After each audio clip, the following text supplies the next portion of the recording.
and drugs at a music festival.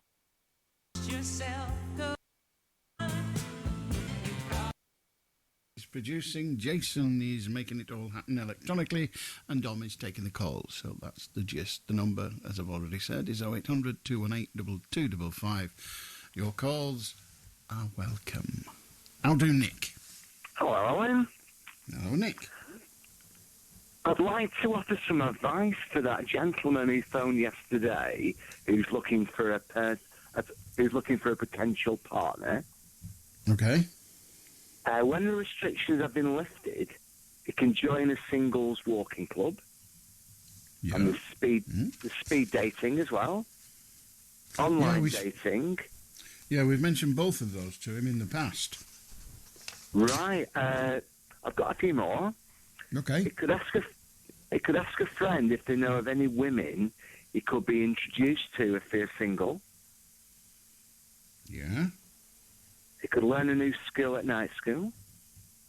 That was suggested last night as well. Yeah, that's a good one. Okay, charity work. That was mentioned. Okay. Nightclubs, he could go with a friend, for a bit of moral support. Yeah, no, a nightclub's all right for meeting people. Oh, yeah, I've not been in one for 1,000 years.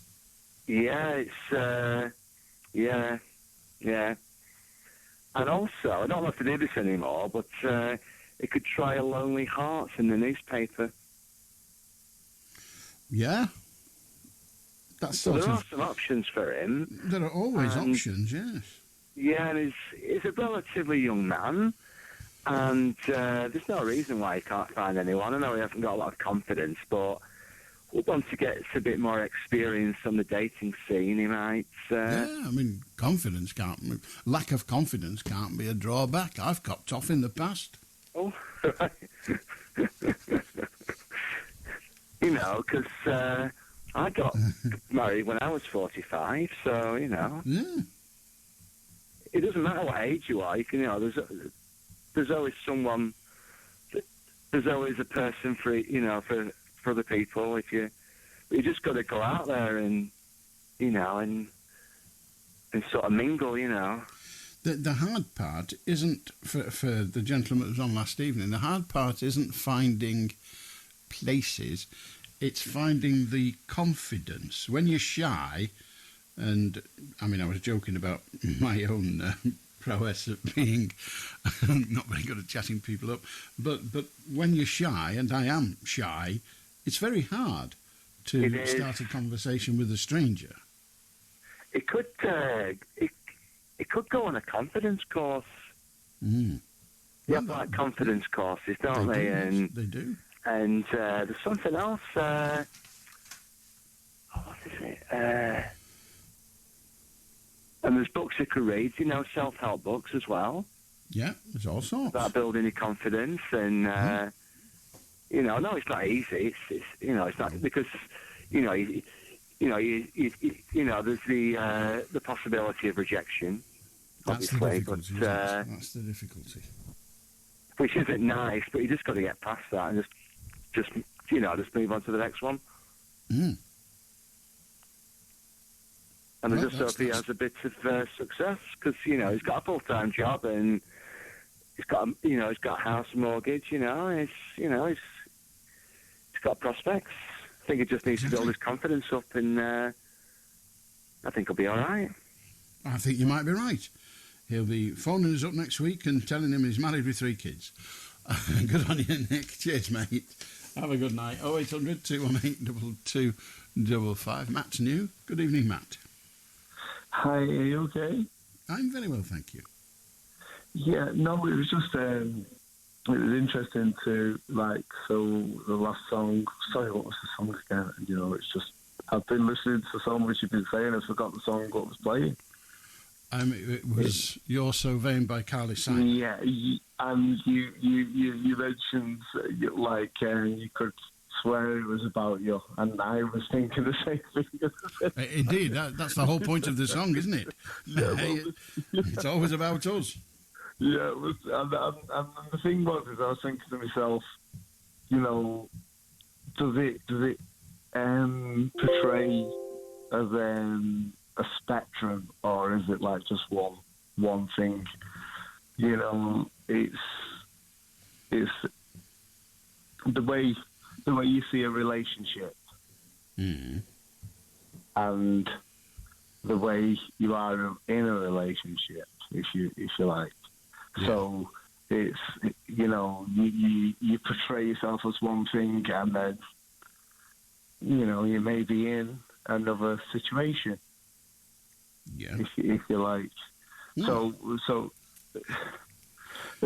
what? Basically, the way I struggle with things is people divide things up, and they divide things up into minorities, or different boxes, rather than saying people are people. Do you understand what I mean? You're correct, but it's almost impossible to just accept another human being just because they're another human being. You will,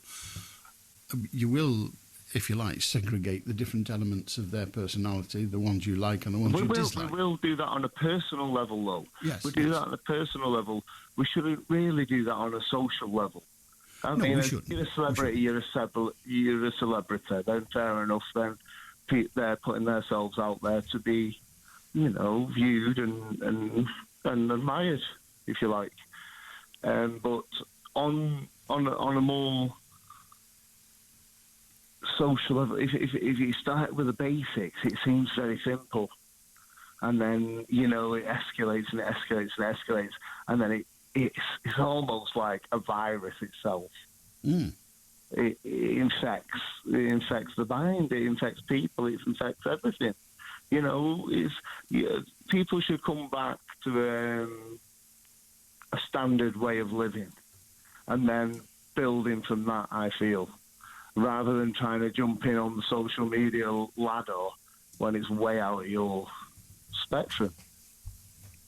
You know, it's everyone.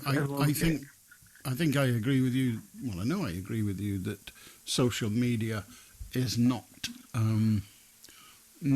awfully good for the development of a personal relationship, exactly. but also getting a grasp of what humanity is like. Well, the thing is it's all as one. As soon as you know, that's the problem. It's all entangled as one. It's social media. There's no breakdown. In our life, we compartmentise boxes of our life, but the internet doesn't do that. No, the internet. It crosses it over. It drags people into different realms that they've not previously been in. We have to do a lot more sifting these days because of social media, that's for sure. Definitely. I mean, what I'm seeing, you know, there's children buying drugs online. There's people, you know, buying crazy things off the internet. You know, it's getting to a point where, you know, you feel it's two sides. And, you know, these platforms, how can they be allowed to do that? If he was, you know, even involved. Well, the platform just says, we're here. We're just a chalkboard. If you want to write to us, go ahead. Yeah. Well, that's fair enough. And, you know, that is fair enough. But, you have got to practice what you preach, basically. And if that's what they practice, that's what they preach, in my opinion. All right. Good on you, Matt. Lovely to hear from you. 0800 218 2255. If you want to join us, that's good. I'll do Keith. Hello. I think John Gilmore's your warm-up man tonight on Lancashire. Well, on Lancashire, yes. Rather entirely Lancashire. Different people on BBC Radio Manchester. Yeah, anyhow, he said, just to get things going, your back bedroom's full of spiders. He might be right. I don't know how he knows, but he may be right. No, anyway, then he gets to the best bit. And it was me, yeah, about the hate. Well, that tells you how bad this programme is. If we had the best thing on it, dear God, we're finished. Graceful. Anyway, I was going to talk about something sensible like the typhoon. So this is The something. tea? No, not typhoon, not typhoon tea. Oh, I'm sorry. No, well, I mean, you know, you cover a range of subjects in your occasional visits to these airwaves. It could so easily have been the tea. Anyway, go on. Tell me about a typhoon. The interesting thing is the left-hand wing is made in Spain, but the right-hand wing is made in Italy. Of what? The typhoon jet. Oh, right. So not the blowy, circular, windy thing in the east. No. No, the plane. I missed the plane out. Yeah, well, you know, I mean, You can't get everything right. Or anything, as it turns out. But, so the Typhoon aircraft, Yes. different bits of it are made in different places.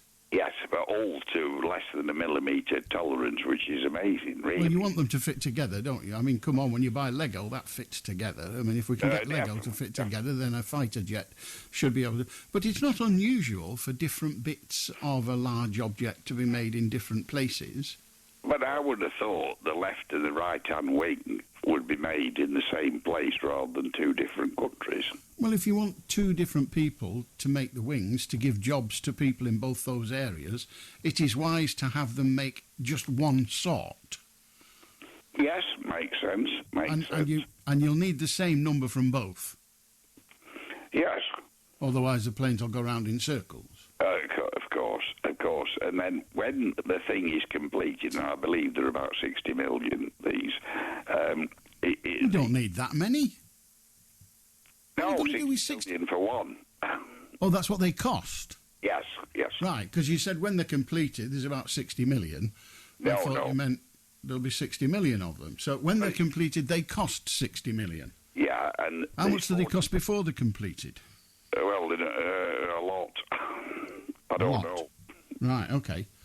So anyway, the Typhoon jet is made in two different places and will cost 60... count the UK.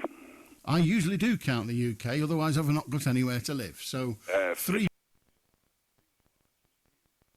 Right, so when you said it's made in two places, you meant two other places as well as the UK? As well as, yes. Right, well, you see, this is the problem. First I thought you were on about tea, then I thought you were on about a very, very circular wind, and then I find out that the basis of your conversation, that they're made in two places, is erroneous, and they're made in three.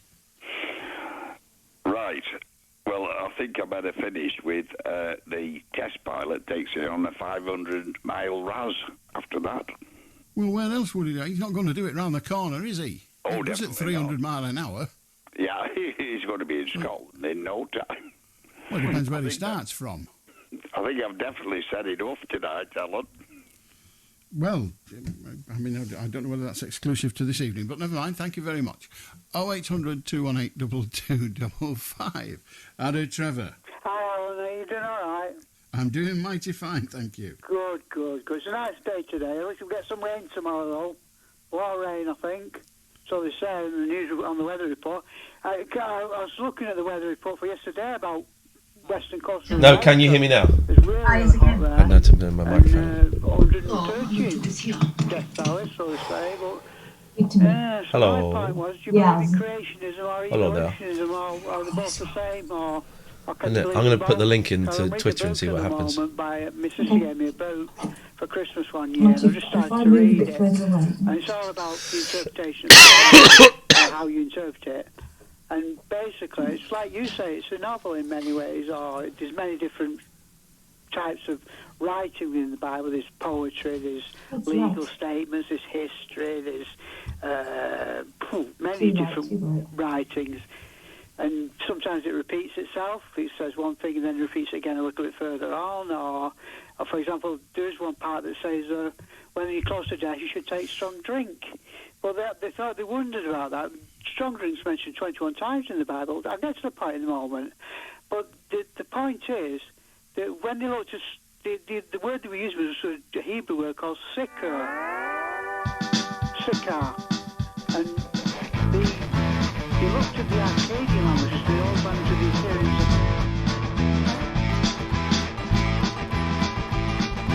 Do lost lambs, old hands, find a man, not a man, understand he's the daddy son of Sam, and hey, they found the Lord of Pain. Dark words overheard, nipple twist, rug burn, demon bird, doom heard, me and Stevie Gutenberg, liar, in the lake of fire. Satan, can you hear us? For we are on our way.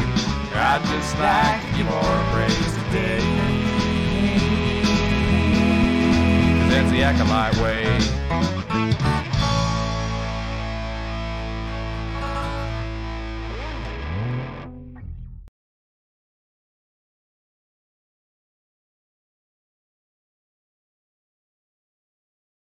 Now they can hear me. Hello, Catherine.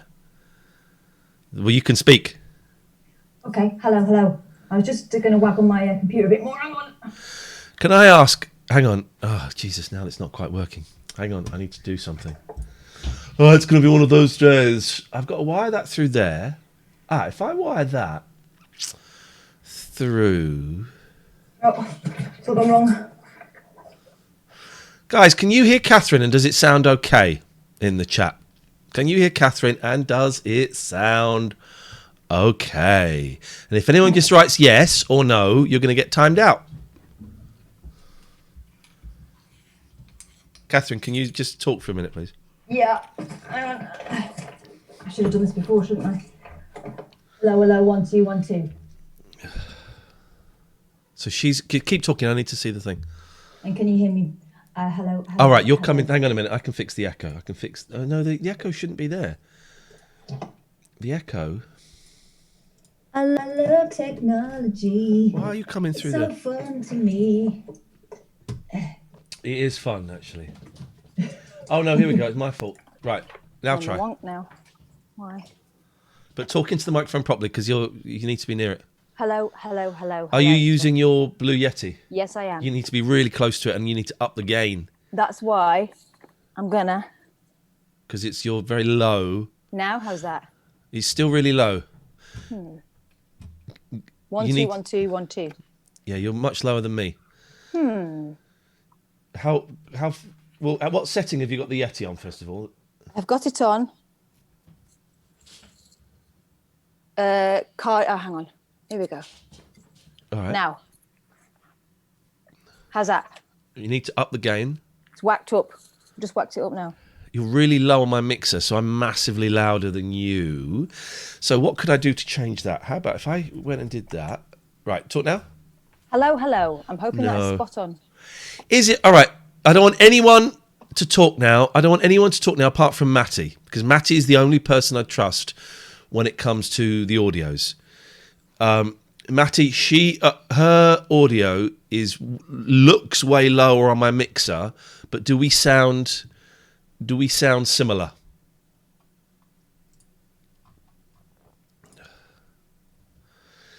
It's better but quieter than me. Kath's sound is better, but a bit distant. I've got it on. Ignore everyone else. It's just Matty that we're interested in because no one else speaks exactly the right language that we are speaking here. I got it on this, which is the. I don't know. I don't understand the settings. If that's the main setting, that's the main setting. But I don't understand why you're quieter. It'd be something this end.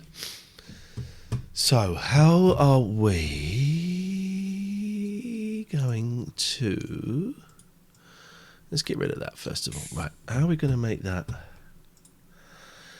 If we put that. Select.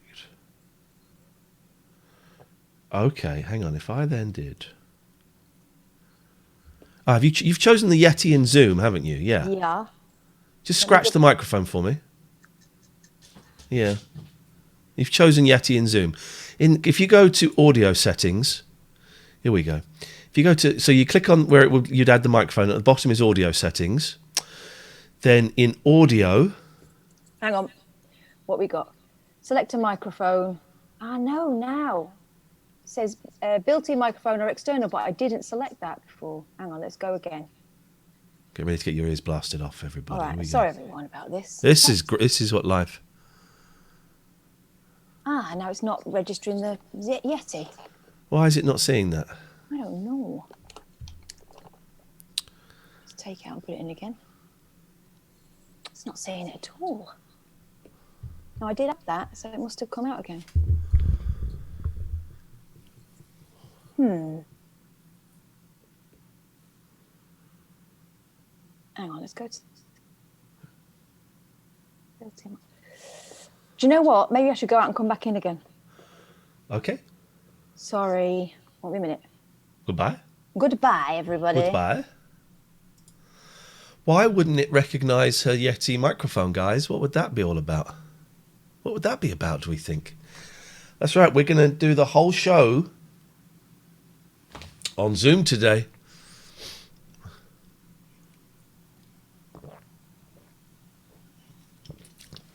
We're doing it this way.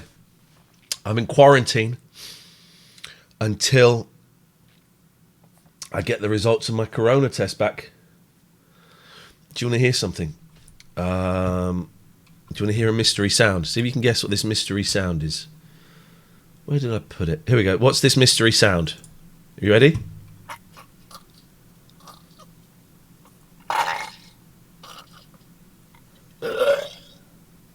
Okay, does anyone know what that mystery sound is? We'll try it again.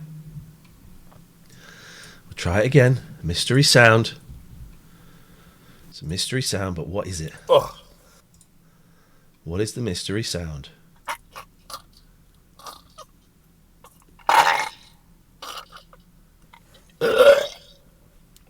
Oh.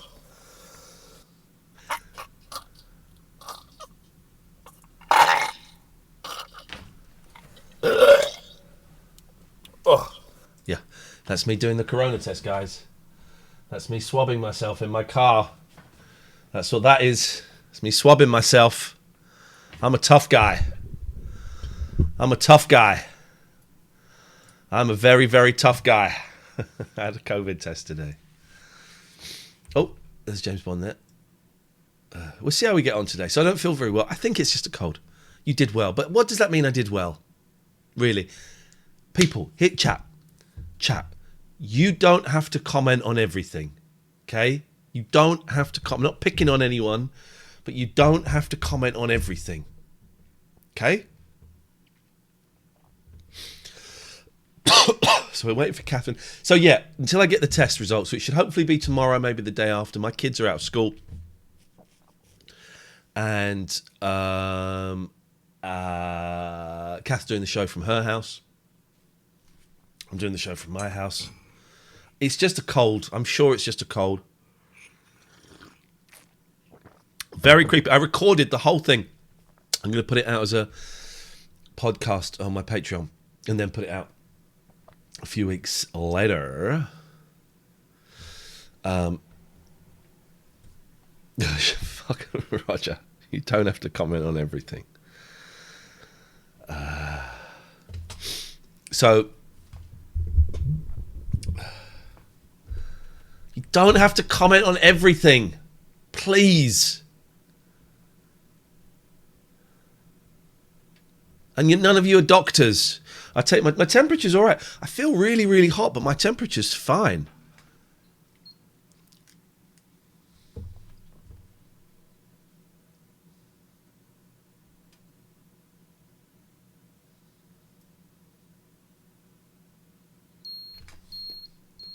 $37.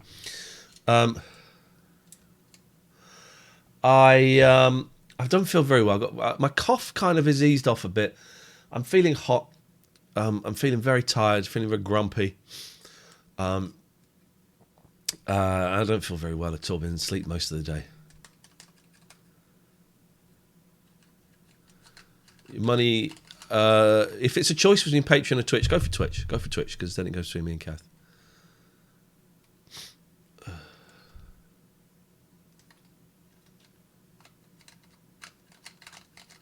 I wonder where Catherine's gone. She's vanished. Let's admit everybody.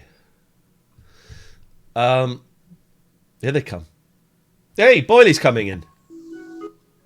I've got everyone. If you could mute, I'm going to mute you. I'm going to mute. No, I don't want you to unmute. I'm going to mute you. I'm going to mute you. I'm going to mute you. This is exciting. Right, Catherine, how you doing? She's connecting to audio. Does this work? Is that Yeti? Well, it says external. It doesn't show up. Is that? I just tested the microphone and it just worked. Turn the gain right down. Let's see. All right, let's see. 1 2 1 2. Well, you got to keep talking. Can you hear me now? Yeah, we can hear you. So it's not that microphone at all. Flipping thing. I restarted the computer and everything. What do I do? Unplug it and see what happens and see what you sound like. No, just unplug the microphone now. Yeah, that's what I've just done. You sound exactly the same. I know. So this isn't even picking up, is it? No, why not? You're going to have to spend tomorrow Googling it. I think I will. You're going to have to Google it tomorrow. That's a pain, isn't it? Can you hear her? Matty. Just Matty! Just Matty. Can she just show? You can hear just Matty.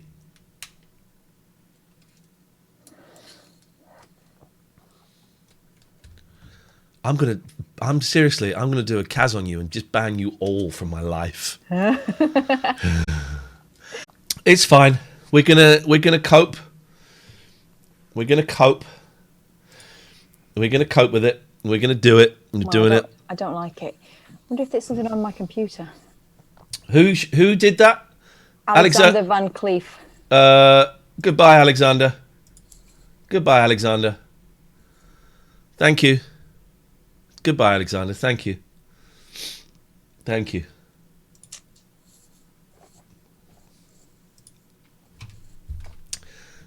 We just seen a penis, apparently. It wasn't a very good one. Oh, as long as we don't see any more penises. Oh, we're seeing a penis. Come on, Dave. Come on. You knew that was coming. You knew. Could you unmute, please, David? Can you hear me, mother? What is... No, I can't hear you, Father. It's very... It's like those recordings of dead people on the radio. That's a bear. You hear me now? No, it's exactly the same. Oh, that's a shame. Oh, well.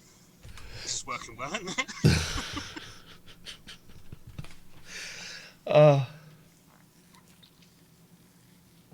Right. All right. Here's what we're going to do. Everybody, you're all going to leave. You're all going to leave. Everybody leave except for Catherine. Yeah. Everybody leave. Go away. Thank you, Andrew. Thank you, Ed. Thank you, Jonathan. Thank you, David. Thank you, Mark. You will be invited in later. But until then, get out of it, Pits. You're the Pits. You stop it, please, George. You're not going out. It's too late to go out, darling boy.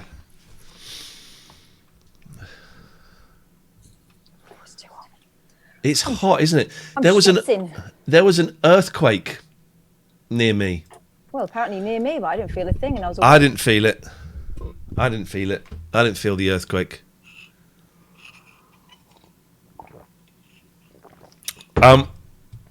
Let's try something. I don't think you'll be able to. Yes, Catifer, I did have the mic plugged in when I restarted. That was the whole point of restarting. I don't know. Neither of us are in the mood for your bullshit tonight. All right? Neither of us are in the mood come here, Willow, for your if you want to come. Bullshit. Willow wants to join in. How are you feeling today? Well, I think I might be a little bit better. Talk to me. Well, both kids went to school, but I had a slight soft landing because my nephews came over for a couple of hours, because normally my dad looks after them, but he couldn't today. And so I had kids for about a couple of hours. Then they disappeared and I was on my own. So I went to bed for a bit, then I got up, and I rediscovered my PS4. Played that for a bit, and then it was time to pick up the kids. So I've sort of pleased myself today, and it was a pretty nice sensation.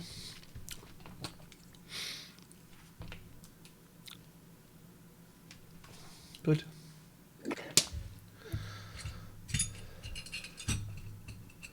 What's going on there?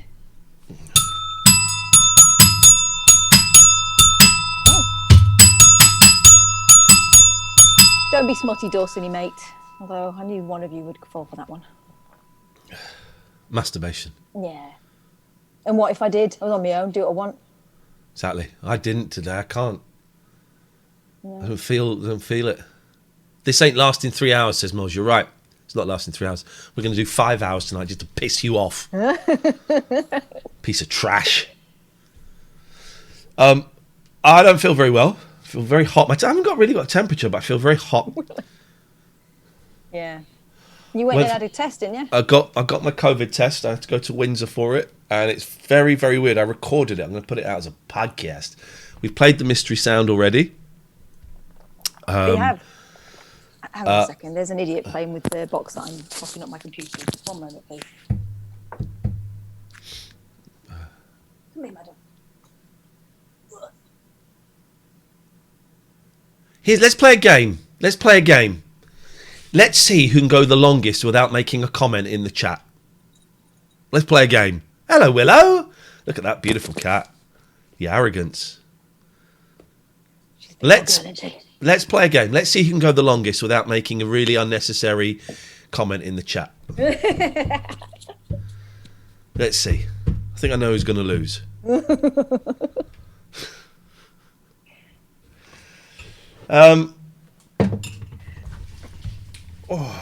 Stretch out a little bit. I'll tell you what I've got, and I've not read.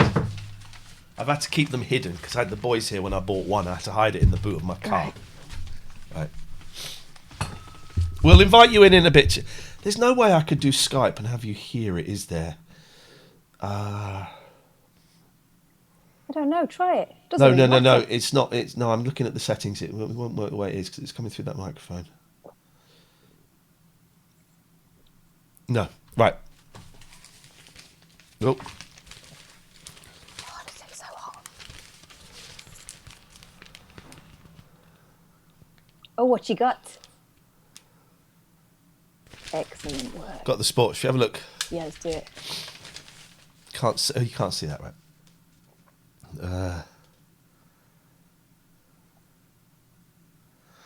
Stunning Georgia Mayfoot has found herself at the centre of a fanny shaving mystery.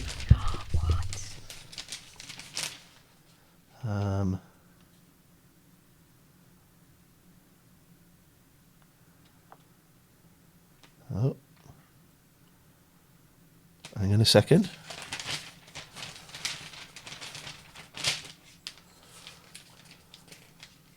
Oh, I think I might have worked out the microphone. Go on. I think he might have come. There we go. You've done it. Yeah. What was the problem? It comes slightly unplugged at the bottom there. Oh, Right, now could you turn your gain down quite a bit? Yes, that's everyone. So it wasn't plugged in? Well, it come on. So it wasn't plugged in? A bit, yeah. Right, okay. Well, you can't be a bit plugged in. You're plugged in or you're not plugged in. Was it plugged in? Not correctly. Incorrectly. She was not plugged in.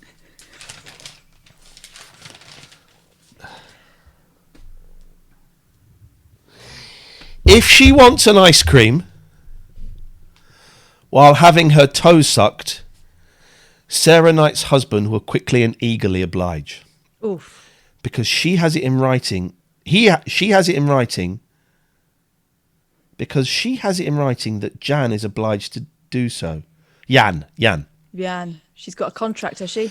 The couple have drawn up. That's what they call it. A BDSM contract that formalises their mistress-slave relationship.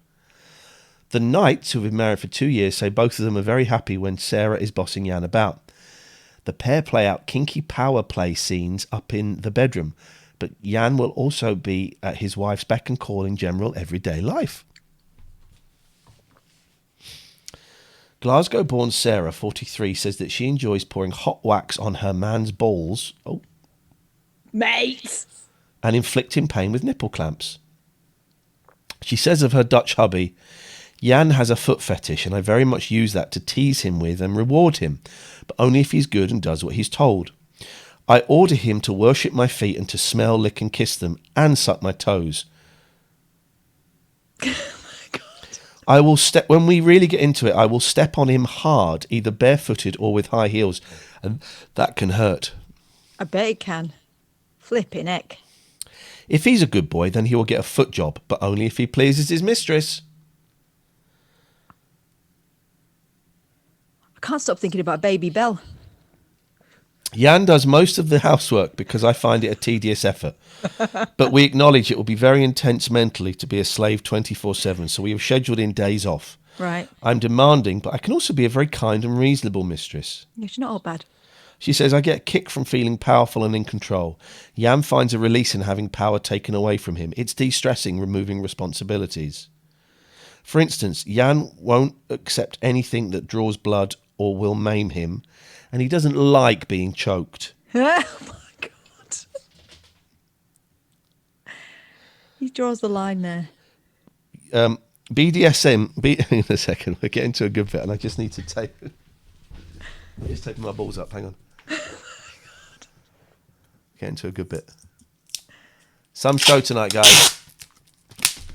This head thing keeps falling. Oh, it's I've knocked this out again. Hang on. Ugh.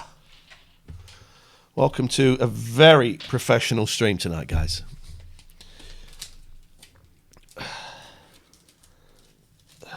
You be careful with that tape. I was taping the headphone. P.S. How are your feet? I've still got the tape on. I've not looked since the weekend. Got the Shropper soon. I feel lousy tonight. I feel really ill. BDSM play varies in intensities, and some in the community can play very, very hard. We're talking bruises, covering entire limbs, carrying out needle piercings, and in some cases, even branding like cattle. I mean... But Iain will let me pour hot wax on his bollocks. We mentioned that, yes. But thanks for And giving us flog, that again. pinch and clamp his... Oh my God. With the and ball torture, as it's known, the art of being humiliated is often what it's all about. We had to negotiate hard on him allowing me to stick vegetables up his bum. Oh, right. I take it we're not talking radishes. Well, he said no to a cucumber due to its length, but agreed to a banana as it's smaller.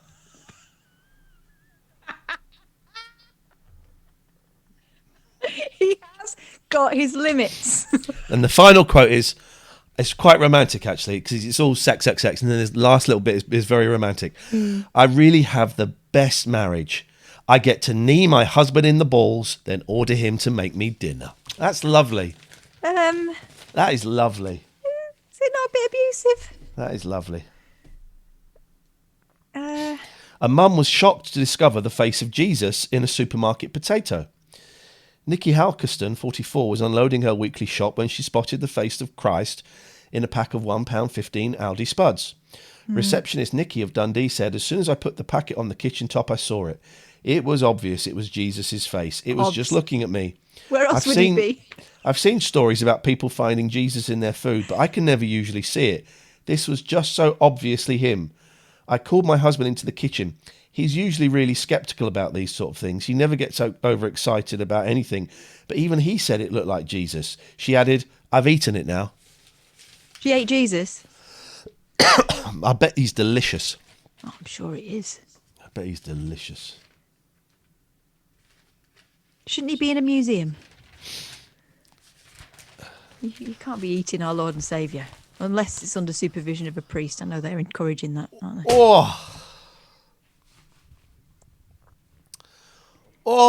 Feeling it. Feeling it. What are you feeling? I really want to take my top off, but TOS. No nips. No nips You could allowed. tape them, but that tape has to come off at some point. And that could... I'm so hot. But I haven't got a temperature. No, it is just hot.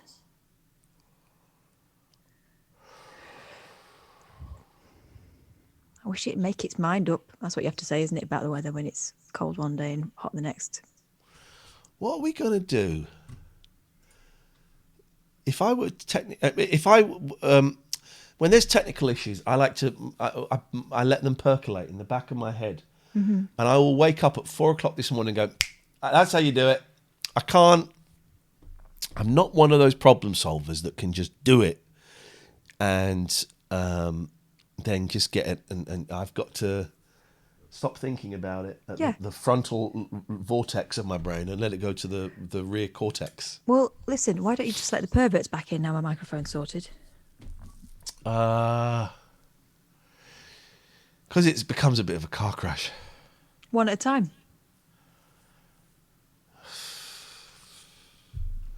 I don't think we've got anyone waiting to come in. Well, tell them, then they'll come. There we go.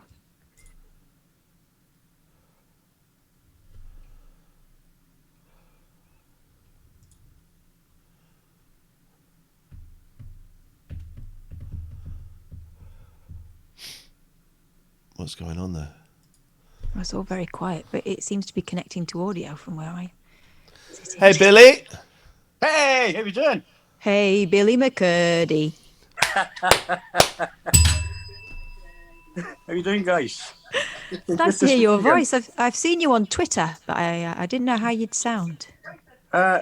Just as I am. I spoke to you on. Can you turn off the Twitch feed? I think you got Twitch playing as well. There's an echo. Oh, turn it down, Karen. Turn it down. Turn it down, Karen. Turn it down, Karen. Go on, Karen. Hello. Can you hear me? There we go. Perfect. Beautiful. Thank you, Billy. I actually spoke to you on Brexit night, and I got through straight to air, and I was rather excitable, and it was over in about 2 minutes. And Story of my life. Yes. We spoke about buses. I'm a bus driver, if you remember. Oh, I do remember. Yeah. Arthur Seat. Does a bus go to Arthur Seat? Remember that conversation? I do not remember that conversation. I apologise. Yeah, you mentioned that, Car. Calf, you mentioned that. Anyway, the reason I wanted to call in tonight was a couple of things. I've got a Zoom meeting on Monday, and this is hello, who are you? Don't worry about him. Hello, who are you? I've got a Zoom meeting on Monday, and this is the first time I've used Zoom, so I thought I would practice. Oh, you're using us to practice? Yes. Oh, yes. God, well, I'm using you to practice. And another thing is my birthday today, so I thought it'd be a good time to get in touch with you. Yeah. I'm not saying it. A happy birthday. How old are you? I'm 55. My twin sister, that makes us 110. So beautiful. You do the math. It's been a good day. It's been a good day. And just haven't seen her because she was working, and I've spent time with my family, Karen and the girls, my daughters. So it's been a wonderful day. It's been really good, and topped up nicely by listening to you guys tonight. So thank you. Don't expect too much. Oh no. What? Oh Jesus. Aye, Karen says you have to go to your bed, Iain. You're too tired. I am too tired. I cancelled my Zoom Pro, so we've only got 40 minutes. So we've got 10 minutes left, guys, of this. and then the Zoom meeting closes. Well, it's been nice. Yeah. Anyway, I just thought I'd pop in and say hello. Thank you, the first Billy. time, and it's hopefully not the last time. I'll call in again some other time, but nice to speak to you guys. And I've been a fan of the show for over a year, and about a year and a half now. Absolutely love it. So carry on. Thank you, Billy. Thanks, Billy. Okay. Bye, Karen. Bye, Karen. Bye. Good night, guys. Karen. See you I like later. Karen. She's spot on. Who's this gentleman here? There you go. Oh, There you go. There you go. Turn it up now. You're one. You're one. Did you switch it off? No, you've left it on. There's stuff getting you on Zoom.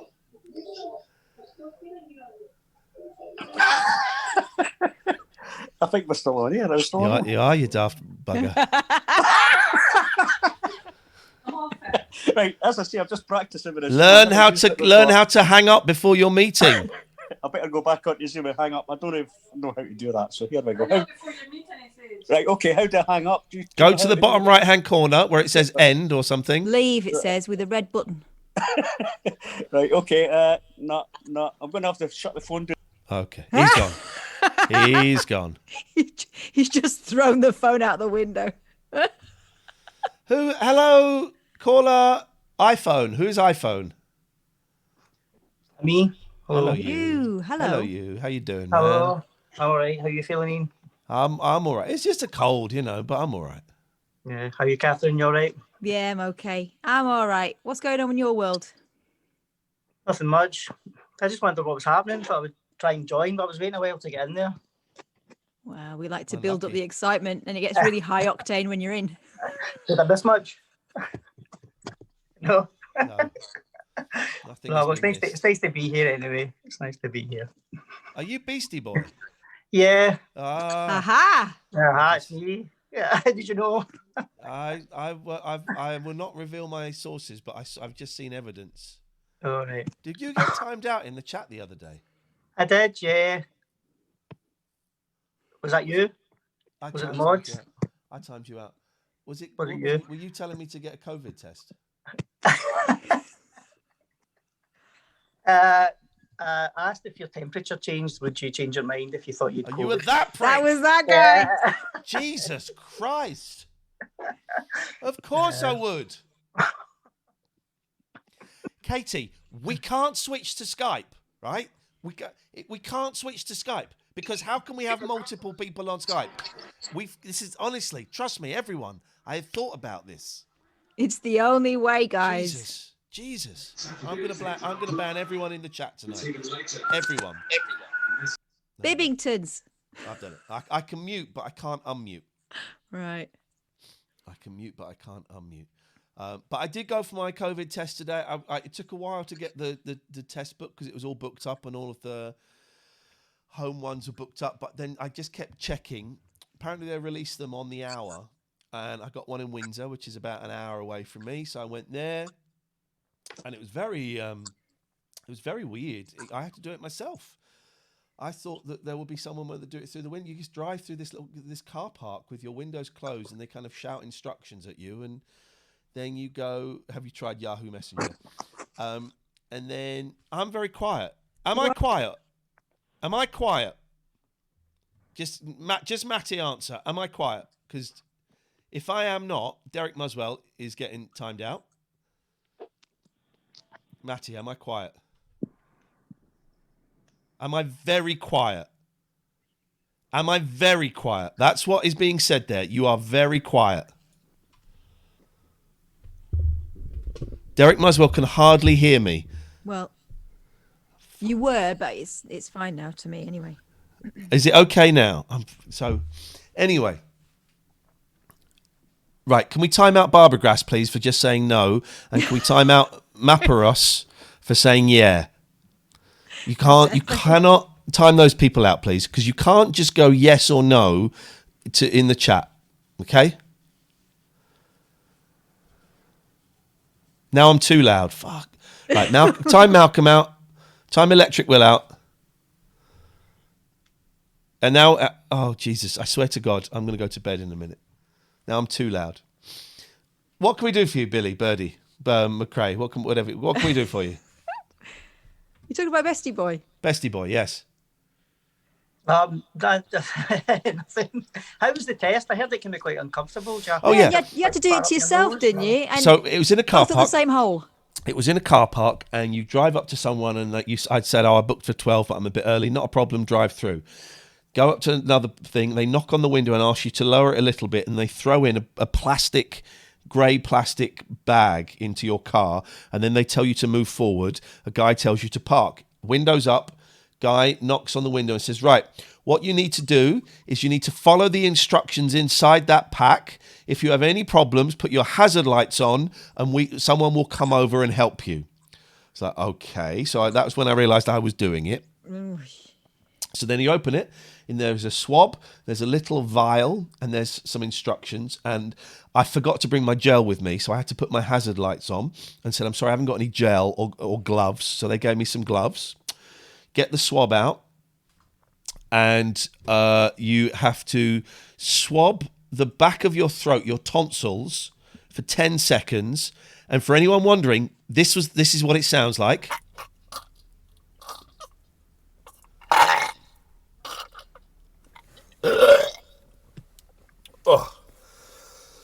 That's what it sounded like, swabbing the back of my throat for 10 seconds.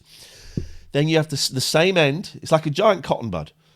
You have to push it as far up your nose as you can, and then a little bit further, Oi. 15 seconds, like that, and it just made me sneeze. So I'm just sneezing. It's quite painful. It's unpleasant. And so now I'm just sneezing doing that. And then for some reason during the bit of the nose, there was a guy came and stood by my car and started masturbating. No, started watching. And that made me uncomfortable. And then you snap Because of the noises. You snap the thing. You put it in the bottle, screw it up, you put it in the envelope. He then says, "Is everything okay?" And then you drive on to another bit, and I don't know if this happens to everyone, right? This might not happen to everyone, but I then drove up to the bit, and a guy knocked on the window and went, "All right, Iain, I'm a big fan. I follow you on Twitter. I saw that you were going to be going for a test today. I wondered if it would be mine. What are the chances? I'm a big fan." And I went, "Right, okay." And then you have to put, then a woman comes and stands about 2 foot away from the car. You wind the window down and you sort of lob your bag into a box that she's holding. I made the joke, "Can I get a Big Mac and fries?"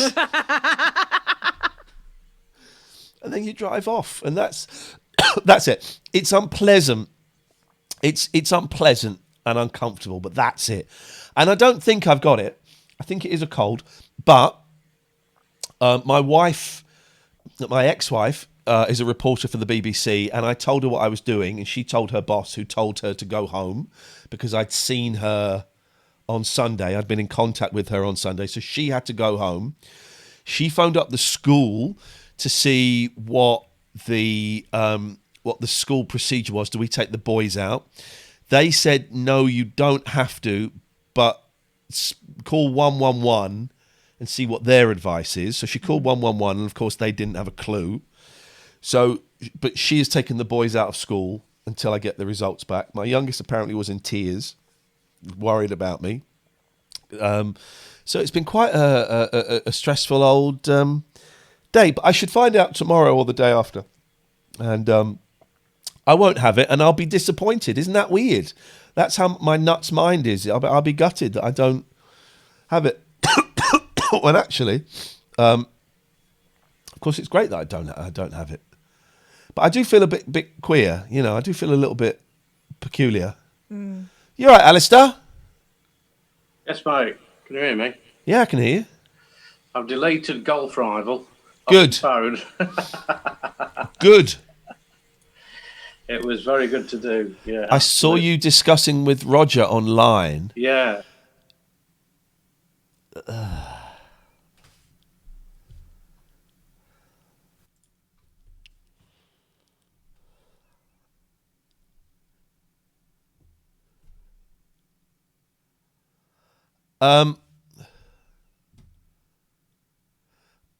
Hi, mate. That's a ban. That's a ban. That's a ban. That's a ban.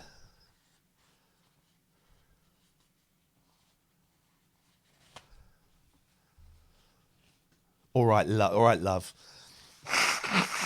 That's a ban. That's a ban.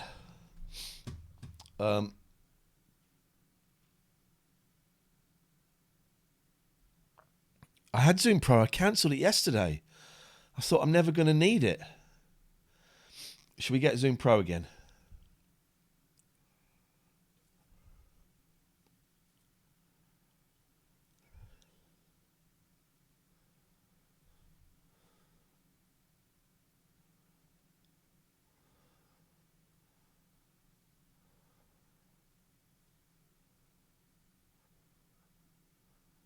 You get... I don't know. Right, let me get Zoom Pro again, because I had it and then I cancelled it. Just to let you know, language like all right, love, and all of that, and we don't like that here. That's not appropriate here. Right, let me get Zoom Pro. Let me do this, and then we'll Well, I might be using it for more than 40 minutes regularly. It's only a tenner. I can't remember how you get it. Video. Upgrade to Pro. Here we go.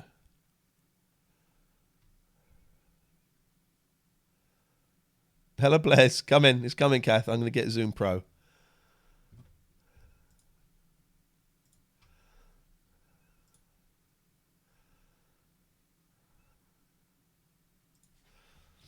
Let's get Zoom Pro.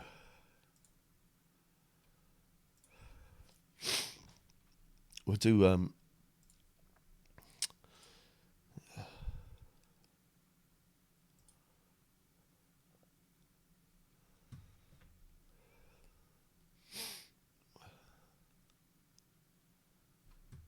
some show tonight. So we should. So I'm going to put the link in the chat. You can all pile in.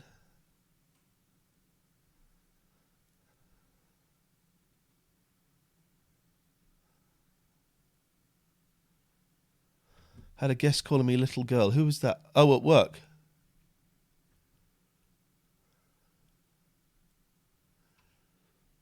This might make top 3 shows. You're joking. You're joking. Right, so let's invite. Email. Here we go. Come and have it, guys.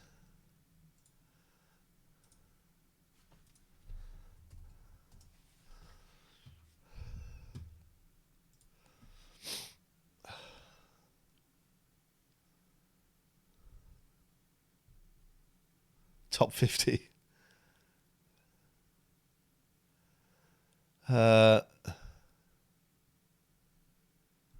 Nice one, Boring. Thank you.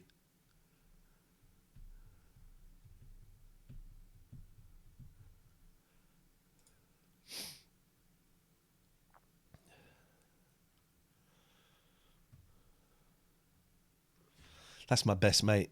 That is my best mate. That's my best mate there.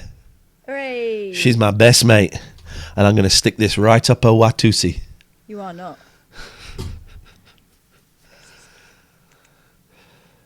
Oh, I'm going to get a... High five. Kat's trained her. Look at her cat's wonky finger. Look at Catherine's wonky finger. Her little finger she can't straighten. Hang on. What are you talking about? It's perfect.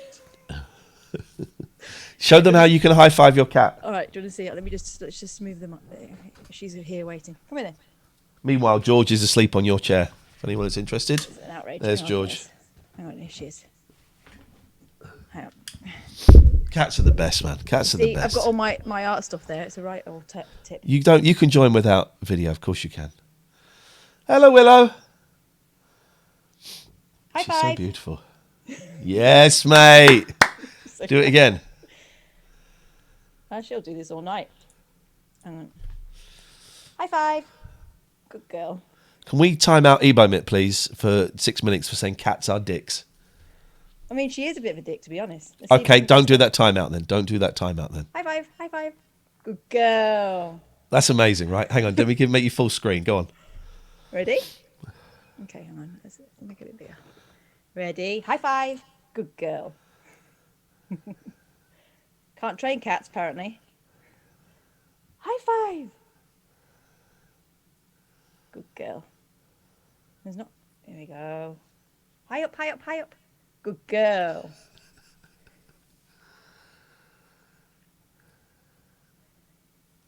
Again? High five.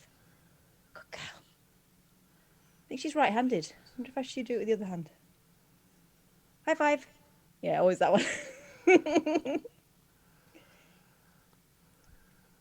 Again, again, again. There's one. High five. Good girl. She's a good girl. There's only 2 left. Watch her. As soon as she's had them, she'll buggers off. Yes.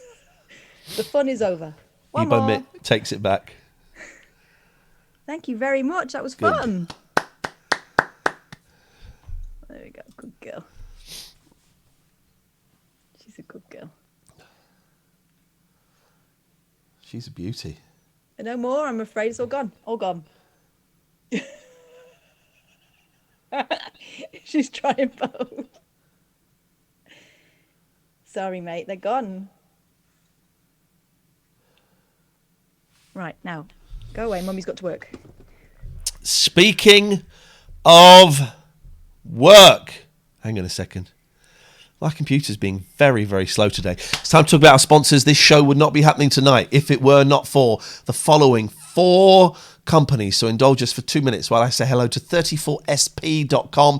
If you're looking for web hosting or a domain name, go and have a look at 34sp.com. Partly because they're brilliant, partly because they have a code, TLNA, that if you use it, you get 3 months absolutely free. And what I do with Audible is I get my free books and then I cancel it. You can do the same here. I didn't say that. 34sp.com. They're British. They're a much smaller organisation than a lot of the others. And one of the things one of the Stuart who we were speaking to there said, we do a lot of free hosting for charities. And here's the link. It's like, okay, well, let's go and look at these 5 companies. And it's not, I think it's something like 600 companies, charities that they've got. So if you have got a charity, there are a few criteria you have to meet. A few criteria that you have to meet. They give away 10% of their hosting capacity, basically, to charities. So if you are a registered UK charity, go to 34sp.com/charity-hosting. 34sp.com/charity-hosting. Have a look in there and see if you fit the criteria, and maybe they'll give you free hosting as well. 34sp.com, one of our sponsors. Catherine, you pick one of our sponsors to talk about players. Oh, Richard Gregorian, right? Richard Gregorian. He's probably hearing, he can't get enough of this show, and thankfully that is the case, because he's been one of our biggest supporters for a long time now, and so he jumped at the chance of becoming one of our sponsors. Here's the thing about Richard Gregorian. He's part of Gregorian Emerson Family Law, and they have been practicing family law for mums and dads for a number of years, and they think they can probably help you out too. If you're going through it at the moment, you'll know that it's dramatic. It can be dramatic. It's emotional. It's really hard. And they try and make it as smooth as possible. They don't get involved in the he said and she said. They try to make it so that you and your family can come out of it with some sort of resolution and a different way of approaching things that may mean that in future, you know, you're a family still, you're in different houses, but you get on a lot better. So it's not going to be like flipping Kramer versus Kramer, basically. That's Gregorian Emerson Family Law. Also, he's been emailing us tonight about, he's still got his eye on the whole Jerry situation. Poseidon Safety Management, Devon and Cornwall is a whole lot safer.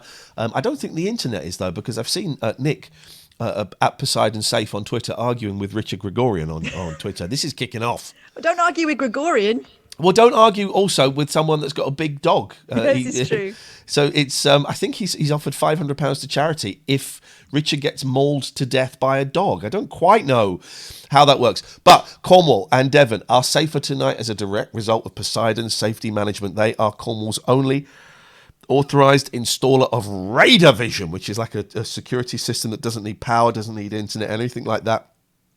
All the patrols are done by local people, and Poseidon are passionate about making a difference in the area. Nick, when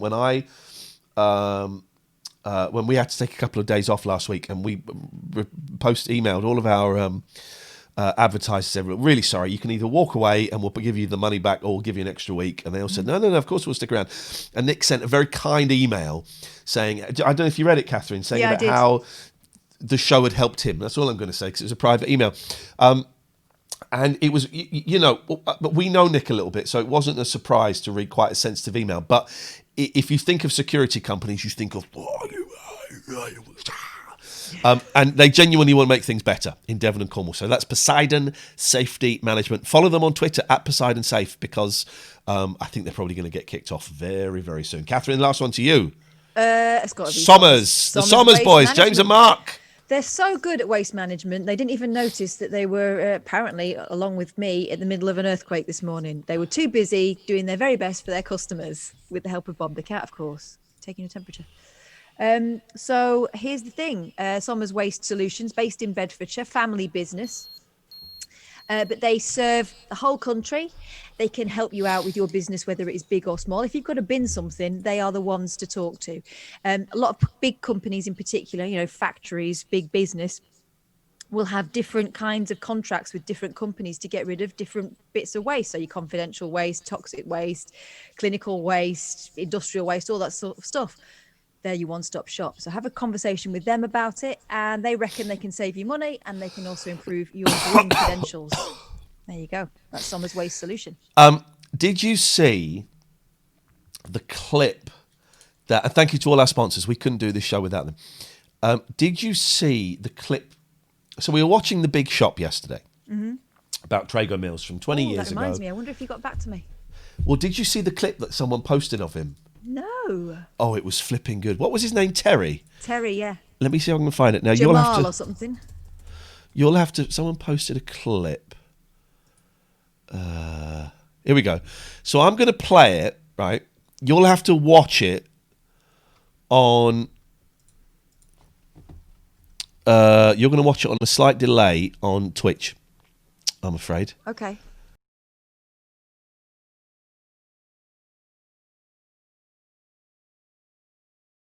I do screen share on here. Hang on. Is it here? How do I do screen share? Can't remember. Is it video settings? Share screen? Here we go. Sorry?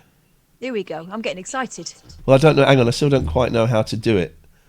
What button do I press to make it go to screen share? The green button. That one. Nope. Oh, share screen. It's right there.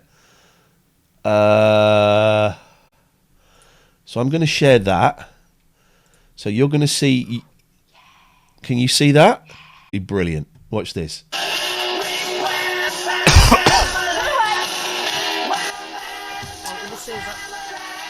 So that is him there in the silver, right? Yeah. He's the guy from The Big Shop. I love him so much. We'll jump forward a bit.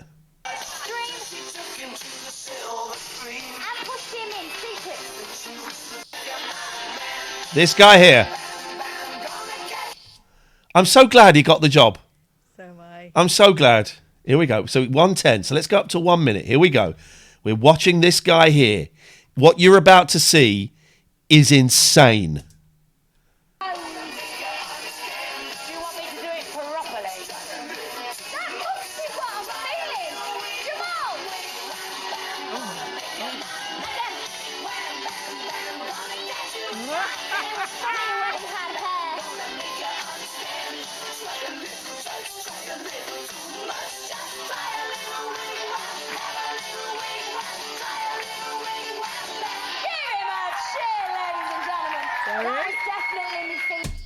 Terry there doing to himself what that woman's been doing to her Dutch husband in Glasgow.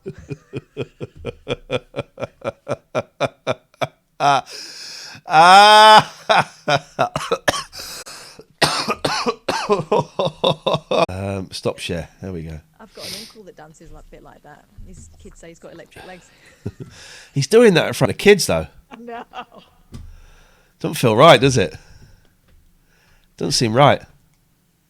He does. He looks younger and slimmer than he did 20 years ago. He looks a lot younger. It's the hair, I think. It's the hair. You know, when we're younger, we try and look older.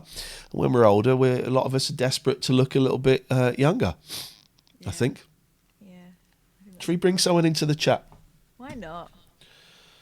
So if you just loiter, we'll bring you in.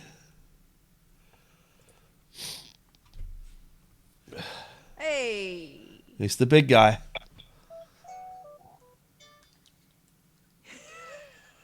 What are you doing? Fishing? No, just collecting fruit. What you got? Because I'm desperate for peaches, and all I've got cherries, apples, and oranges. But no. I've got everything. We need to talk. Yeah. Say no more. I'm going to go and get some water, guys. You carry on. Seriously, though, every time I go on Dodo Airlines, I set foot out the plane, look out, and go, oh, it's apples again. It's apples again. Bamboo I've had. I got slightly excited when I first saw the bamboo. Now I'm over it. But yeah, no, never a peach. I've got Roger to thank for all of my fruit, actually. Oh, really? Roger's the I man, paid is him a he? visit. He had everything. He sorted me out. I got some kitchen stuff from him as well. It was amazing. Ooh, he's the man Wonderful. from Del Monte. Oh, yes. He said yes. Yes. How you doing, Paul? I've had a mixed day, but it's been mostly magnificent. The wife and I, we just come back from seeing New Mutants and Tenet. Right. So I haven't seen either. I've heard a little bit about Tenet, enough that you can't give too much. Well, yeah. Magnificent. Apparently so. Apparently, Magnificent. It will benefit from another viewing. Absolutely, I'd say at least one more viewing. Yeah. But I think the man's a genius. Mr. Nolan is an absolute genius. I loved Inception. It's one of my favorite movies. Interstellar, I thought rocked to heaven and back, but this has taken it to a whole new level. You seen Tenet, Ian? He's not got his headphones on. Is he there? Yes, he's there. Hang on. Oh, it's weird because you're there and then you're there, but slightly delayed, and you're delayed there, but not here. You've seen Tenet, Ian?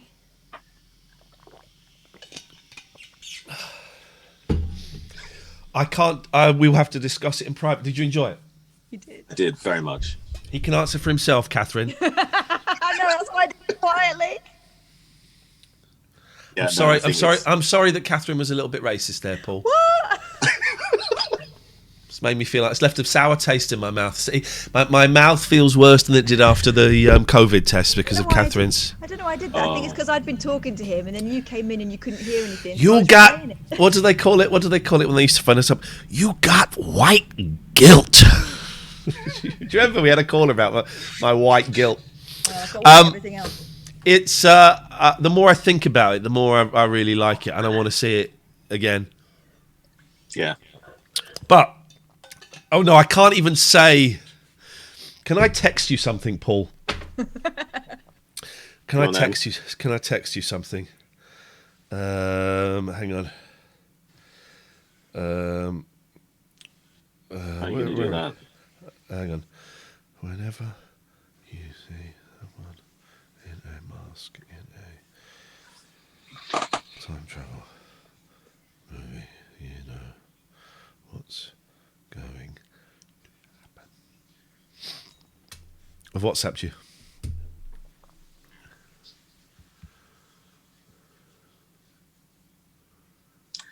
Yeah. Don't you think? Yeah. Otherwise, why would they be? Who wears a mask? Kath, do you want to know? Do you want to know what we said? Yeah. You just know. You just as a connoisseur, sir. This puts this whole COVID mask wearing protocol into a whole new light. Yeah. Yeah. Connoisseurs of movies like this will understand the mask. That's all I'm saying. In it. I don't need to see They it are now. amongst us. They are amongst us. You were one of the first people. You were the first person that I knew that had a COVID test because they came round to your house in the early days, didn't they? It was like the They end did. of ET, wasn't it? Yes, exactly so. And I felt the thingy in my throat for days. It's horrible. See, I'm worried that I've done it wrong. It's not an inside joke, Dawson. It's not an inside joke. It's just that we're not sharing a spoiler for the movie. I can share it if you want, Dawson, or I can time you out. Which would you prefer? Because one of those things is going to happen. Would you like me to share the spoiler or time you out? Which one would you like, Dawson? Because one of those things is going to happen right now. So which one is it going to be? Let's just wait for Dawson to get back. Paul, this isn't like you to be stirring it. Either all. I think you mean either or. I'm easy. Okay, you get time out then. Oh dear. Better option, I think. Either all. I'm watching this series, Paul. Can't remember what I was going to say then. So I'm watching this series that's kind of, it's okay. It's not great, but I'm enjoying it.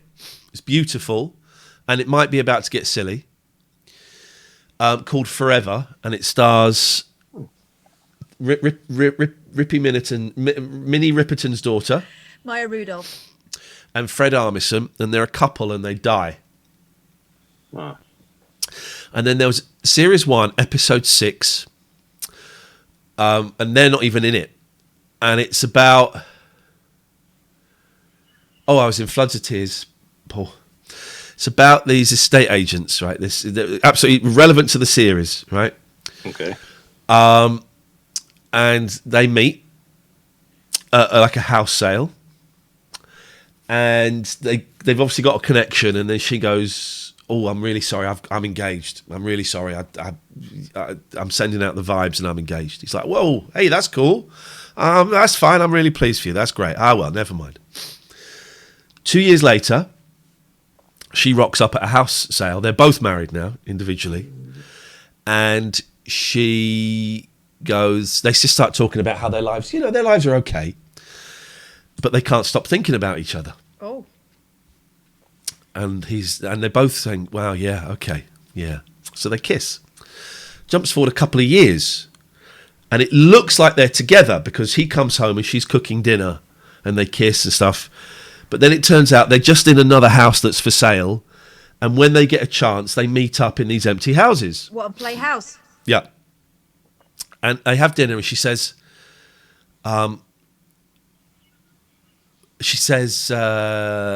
maybe we should tell our partners.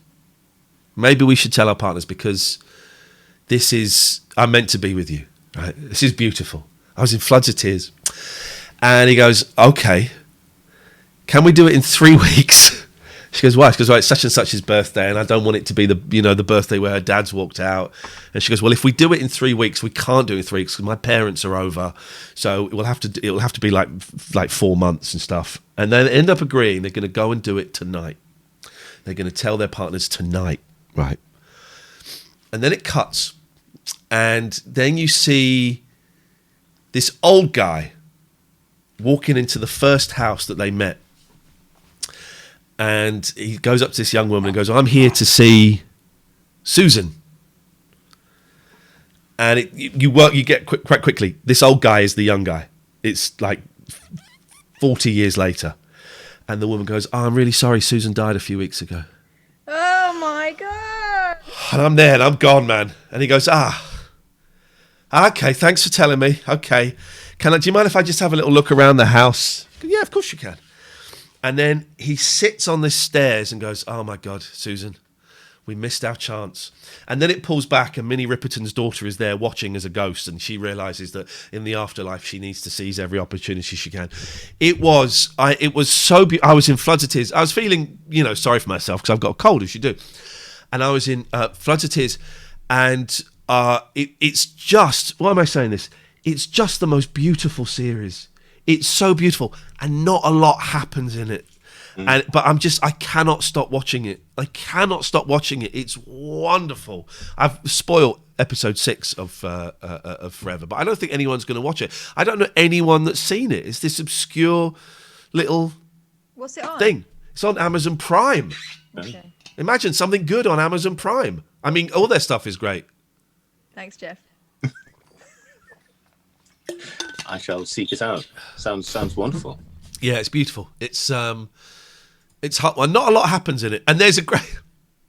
Yeah, there's a kid there who died in the 70s, and then he says to Fred Armisen, I've seen this girl I fancy. She's really hot. Right, this is sort of like heaven. We're not sure if it's heaven or not. He's like, oh, that's great. Okay, well, let's go and meet her. And you see this group of 3 females.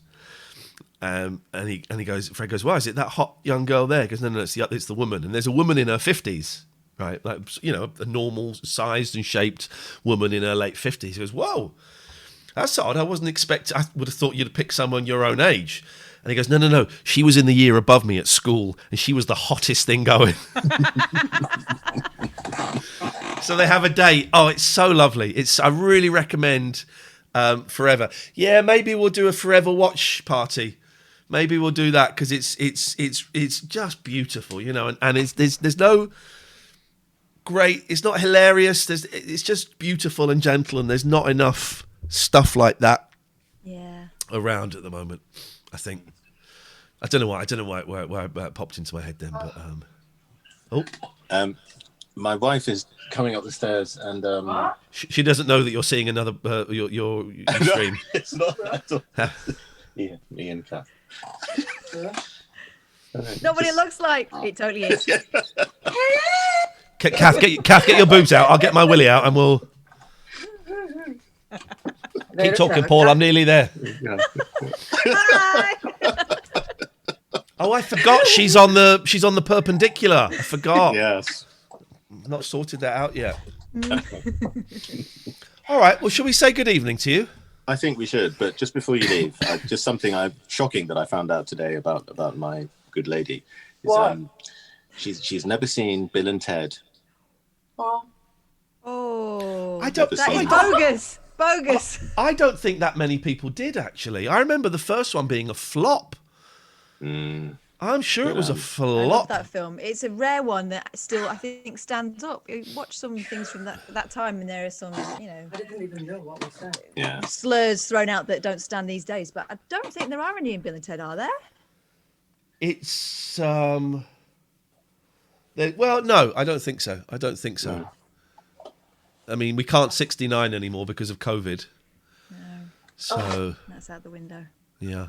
Well. Anyway, I need to go. She's about to get on the bed, and I'm not going to show that. Yay! Yeah. Make sure you turn that camera off. All right. This is beautiful. This is happening. I love her. 69. Oh, Bill and Ted. But I don't understand, right? I've seen clips of the new Bill and Ted. Why have they made Keanu's hair like unfeasibly dark? It is the darkest thing in the universe. I'm a little bit worried about the new Bill and Ted. Why? In case it's rubbish. Bill and Ted is pretty dubious. Lots of effing involved. What?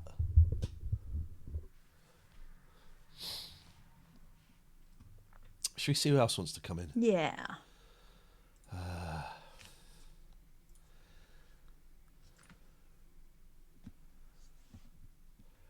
Here we go. Oh, they call each other fags a few times. Oh. Okay, thank you. I invited someone in. They seem to have disappeared, so let's try someone else. Simon Hannon is joining. Oh, good. I wondered what would happen to that guy.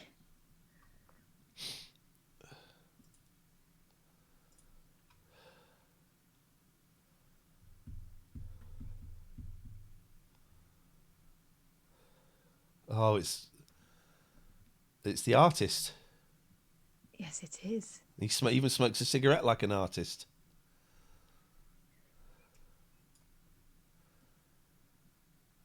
Now, who's this no-no? Hello, Simon. Would you like to say something? No, he's gone. Bottled it. Okay.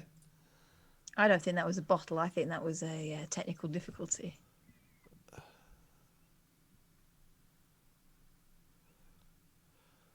No. Isn't that a hair removal device?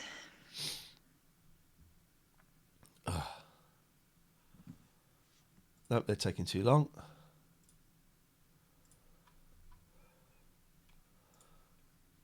Here's the link for the meeting. If you want to go into the waiting room, the nurse will see you shortly.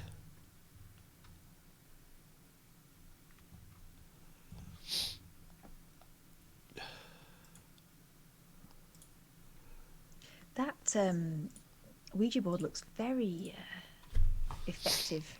It's on good, isn't it? screen. I hadn't It's noticed good. before. Yeah. Ah. Alistair is back. We lost Alistair. Here he is. Hello. Hello. Welcome Alistair. back. Welcome back.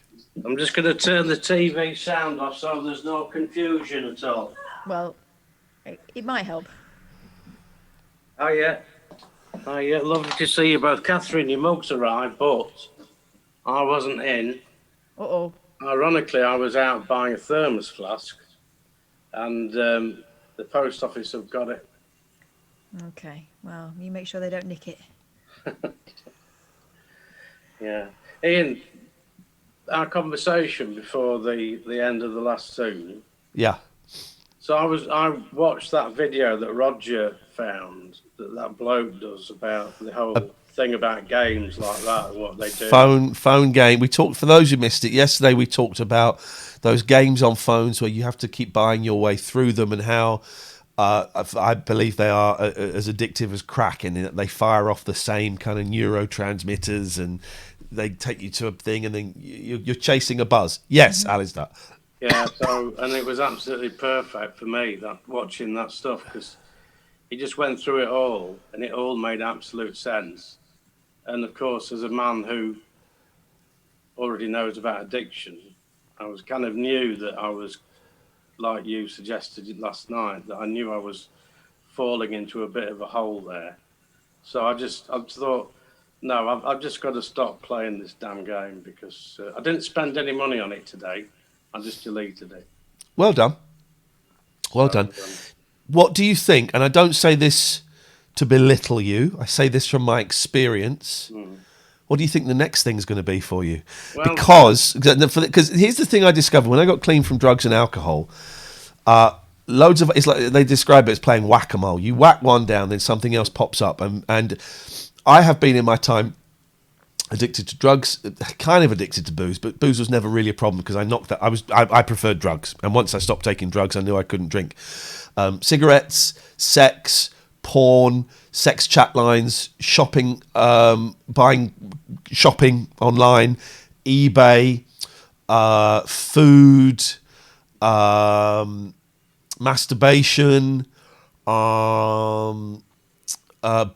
just like buying stuff and then hiding it in the boot of my car, playing video games.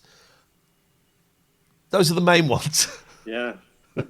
So I've been, pretty much, it just, some of them go together, some of them are separate, some of them you think you're free from everything, and then you realise you're doing something that you don't really want to do, but you can't stop. I just wondered if you knew what the next one, if it was already in sight. Yeah, I mean, for a start off, a lot of those, I'd say, yeah, me too. Yeah.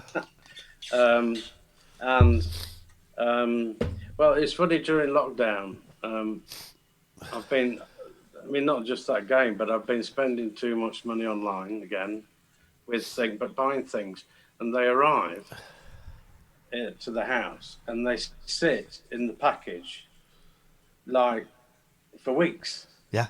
The only thing I'm going to open straight away is Catherine's mug.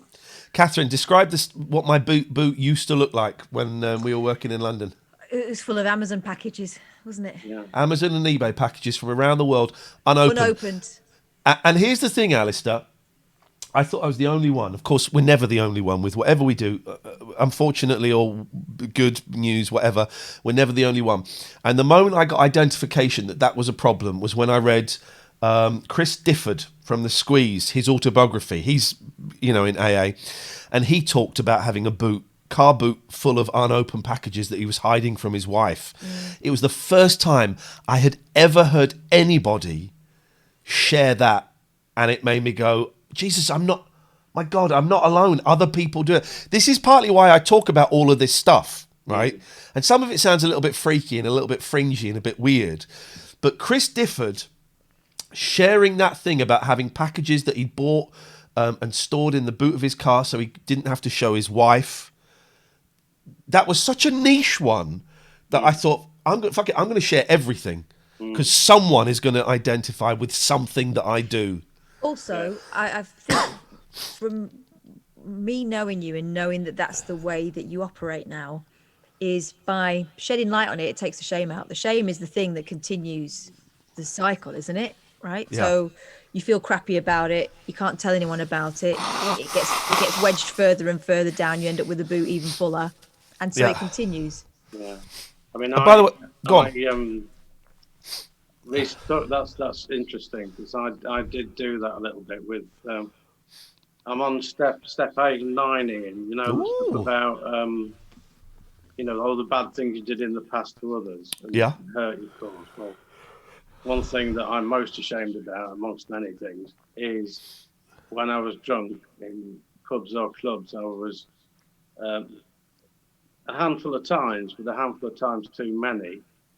I was very handsy with women. Right. And it's something which I had to share in a meeting because the guilt was still there, Yeah, good. about it. And in talking about it, as it happened there was only me and two women in this meeting because it was a Zoom meeting, no one came apart from us. And I just felt after I'd shared it, it was actually quite a little bit of a relief that I'd done that. Yeah. So, yeah, it's something which this whole thing, I'm sure you'll know it, the AA program is so wonderful. And I'm so glad that you kind of put me onto it, really. Well, we nudged you. We showed it. We showed you the options, and you eventually chose the one that's working. Yeah. For you. You're an inspiration. I was supposed to go and do my step 5 tomorrow, but until I get these test results, I'm not going anywhere. Yeah. I want to get on with it. Steps 8 and 9. We made a list of people we had harmed and became willing to make amends to them. And we made amends to those we had harmed, except when to do so would harm ourselves. Jesus, that was the thing that stopped me going into recovery for a long time. All I knew was there was a thing where you had to go and say sorry to everybody that you had upset. That's what I knew. You had to go and say sorry to everyone you had upset. I thought, I'm not doing that. I can't do that. I could never say sorry. And of course, it isn't that. You haven't got to approach all of those people that you might have touched inappropriately. You haven't got to... He says, step 8, we became willing to make amends. So, okay, here are the people that I wronged. Here's what I did. I am willing. Step 9, we made amends to those people, except when to do so would harm them or others, and others includes us. So, if you approaching someone you harmed would be detrimental to their health, their mental or physical health, well, then you don't do it. You don't do it because then it becomes a selfish gesture. And also, if it would put you in danger of getting the shit kicked out of you or sinking into your mental health, then you don't have to do it. You make either direct amends where you go up to someone and say, Alistair, I'm really sorry that I stole that £500 from you and I'd really like to pay it back and maybe I could do £100 a month. Or you make indirect amends, as you know, I'm just saying this for the people that don't know, where, indirect amends for what you've just said.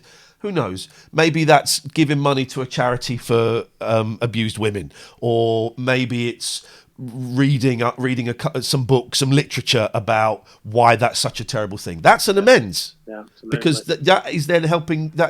You are then creating something more positive in the world. Yeah, the steps are fucking amazing, man. They're amazing. They're terrifying when you walk in and you see them on that big sheet hanging on the wall. All that God stuff as well I would like to change, but that's by the by. But they're amazing. Everyone should do the steps. It just brings such clarity. The steps are basically, have I been a dick? Yes. How do I stop being a dick?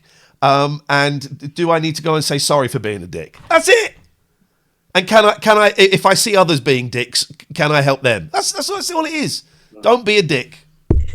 Love it. Yeah. Love it.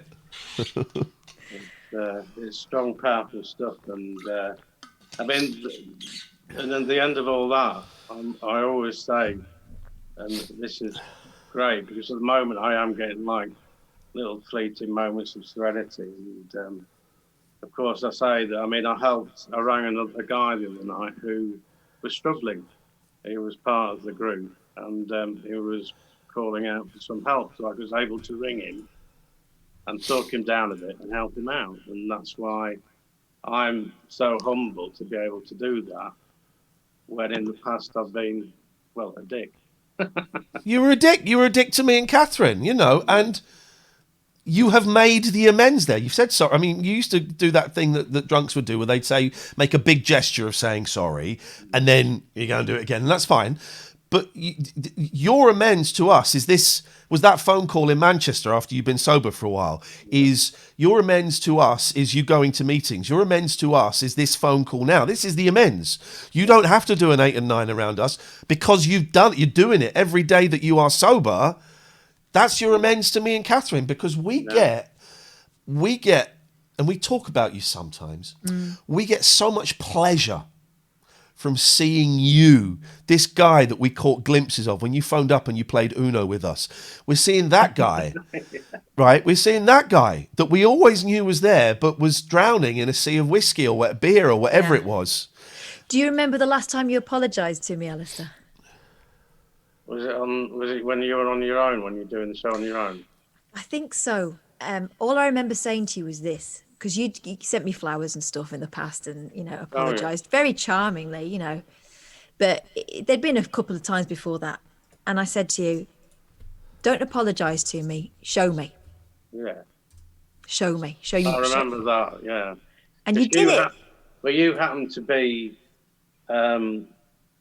you happened to answer the phone at the studio. Normally you're not, and I was really pleased that you answered. You were absolutely right.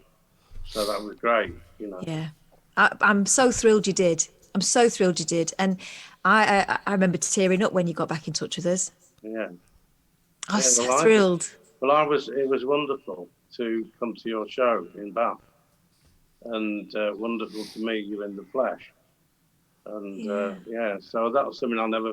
And I'm hoping, I don't know, maybe you guys are not, even if things got really better next year, and then maybe there's a vaccine or whatever, but maybe you guys are probably not going to plan to do more shows again, or do you not? I don't want to do any more live shows.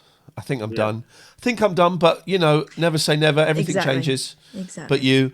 But I can see us doing I wouldn't mind doing a game of tag. I'm up for a game of tag with everybody in Hyde Park again. Hello, Pats. I don't.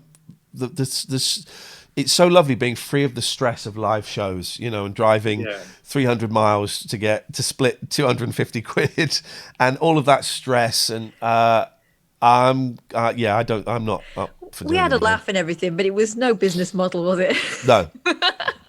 No. So I wanted to ask you, Iain, are you finding the new sponsor a good chap? Yeah, he's brilliant. Yeah. He's absolutely brilliant. And I don't know him that well, and that helps, I think. And I've already met up with him, and it's good. It's good. We're gonna crack on with these steps. Get them done. Maybe get them done by Christmas. I don't know, but I'm in no rush. There is no rush. Life is a long song, as Jethro Tull once sang. Yeah. Oh my God. Alistair, it's lovely to see you. See ya. Thank you. Tatty bye. Tatty bye. I have Pats on my desk just here, chasing a fly. I don't know where Willow's gone. She's probably on the sofa. Nina says, I'm not sure how he's perceived in this group, but Russell Brand's book, Recovery, is worth a look. It's a great book. I like Russell a lot. He's been very helpful to me in my recovery, and it's a great book. And someone said, are there 12-step meetings do the 12 steps help with everything? Yeah, pretty much. That Russell Brand book I read when you were going through it, and just because I wanted to educate myself as to how best to, I know I can't do it for you, but I can walk alongside you. And we've had that conversation a lot, haven't we? Yeah. And I found that book really helpful personally. Everyone's got stuff. Everyone's got something they're not particularly happy with, something that is a compulsion, a way of maybe self-soothing that isn't the best way. Maybe it's a few too many bottles of wine a week, or, without it being something that means that you're getting up and putting on your cornflakes, but it might be something you're not particularly happy with, and you realise that your motives for it aren't the purest. There's nothing wrong with having a look. But I found that book really interesting. But there are meetings at Narcotics Anonymous. Oh, you've gone quiet again. Why? I don't know. I haven't gone. Why? I have gone quiet. What's happened here? Oh, what have the cats done? Cats. Hello. The cats have pressed something on here. Is that better? Yeah. Here we go. So Narcotics Anonymous and Alcoholics Anonymous are the two big ones, but there's loads of little meetings. There's Cocaine Anonymous, which I didn't like.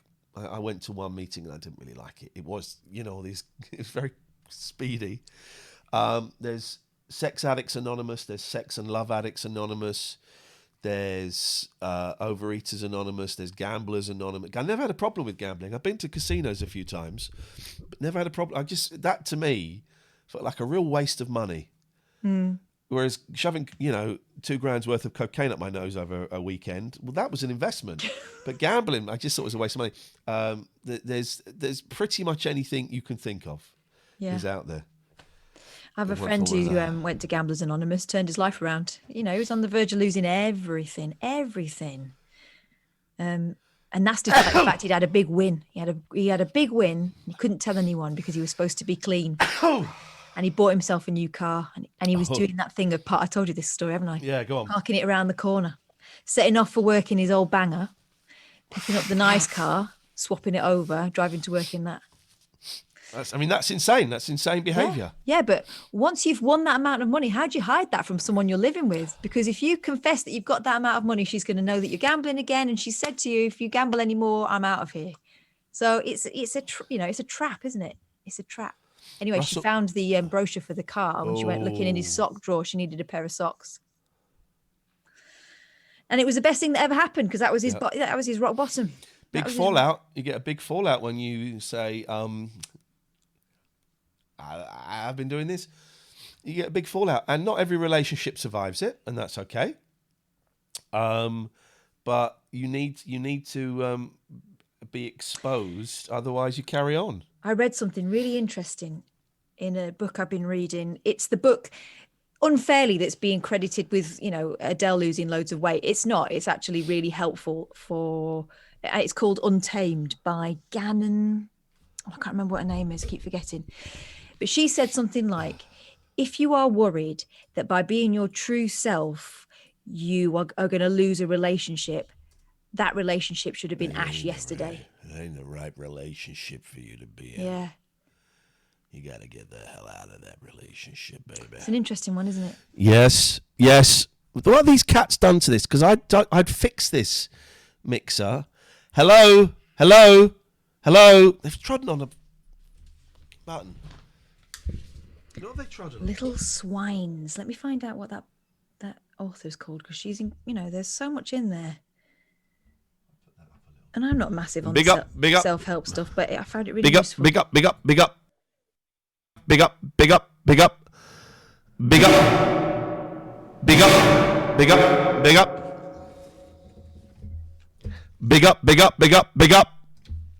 It won't let me peek anymore now. Let's see. Hello. What have you done? I really hate... Hello. Oh, Glennon Doyle. There we go, Glennon Doyle. Big up. Oh,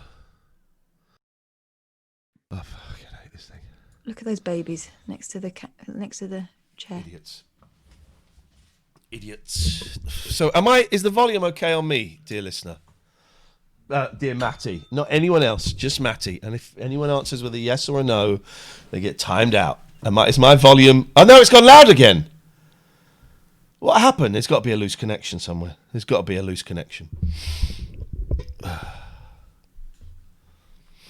we see who else is waiting? Yeah.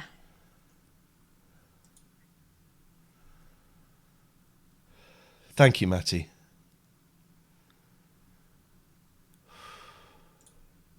No idea. I'm just keep hitting the advert button. I have no idea how many ads we've played. I don't know. Did we do... We didn't do the ads for this. What the hell? Lisa's in like a sauna. Well, it's very warm tonight. She smeared Vaseline over the lens. What are you doing, Lisa? Give it a wipe. Gone loud again. Yeah, I don't know why. Someone give me a nudge when they do the big reveal. Remove the black bit of wood in the centre of the screen and it turns out they're both in the same room. Lino, I'm going to kick your ass. Lisa, what is wrong with your camera? Give it a wipe. Give it a lovely wipe. Wipe is such a horrible word, isn't it? Why is wipe a horrible word? Wipe. Wipe. Hello, Lisa. How can we help you this evening? Just thought I'd give this a go because I've never done this before. So.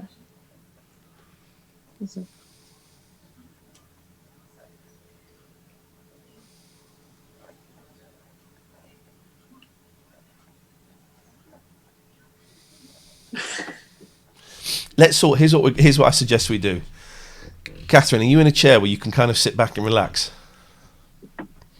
Lisa, can you sit back? Are you in a position where you can sit back? Lisa, get comfortable.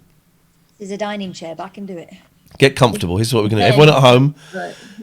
Everyone at home, get comfortable. What we're going to do is we're going to sit and relax just for a few minutes, right? You can close your eyes if you want. And if anyone feels the urge to speak, then let's invite someone else in. Let's invite someone else into the room. This is what we're going to do. We're just going to chill out. Let's get Jonathan in. Here comes Jonathan. I'm going to put the chat. Here's the link to the Zoom meeting. Oh, Jonathan's got a chair for it. Okay, Jonathan, unmute yourself, boy. We're just going to sit back and relax, Jonathan. Sure. And close your eyes if you want. And if anybody feels an urge, it's got to be a compulsion to speak, then you just say it. And it can be a question, it can be a statement, it can be a feeling, it can be a colour. Anyone feels the compulsion to say something, you say it. Okay? And if no one says anything, I'm going to set a timer. I'm going to set a timer for 5 minutes. Timer. For 5 minutes. Who's clicking? Me, I'm turning my light off. Right. We got 5 minutes. If anyone feels the urge to say anything, you say something. If you don't, you don't. We're all good. Where we go.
Thank you, Lisa. Thank you, Jonathan.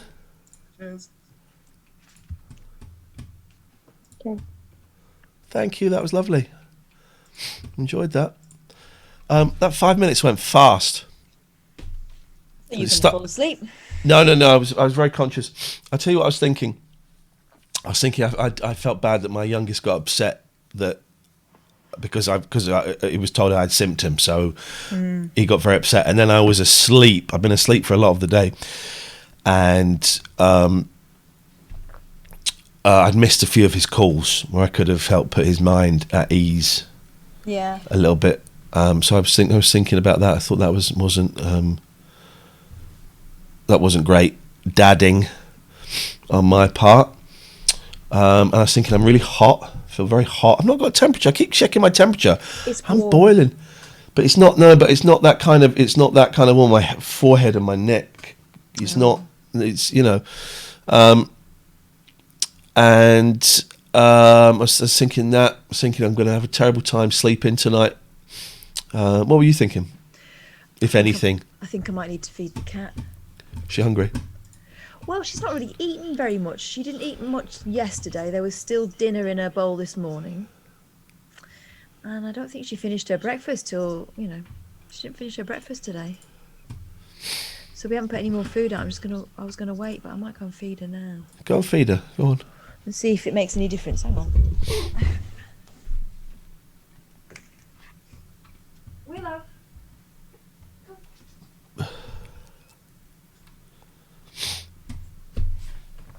Anyone else in there?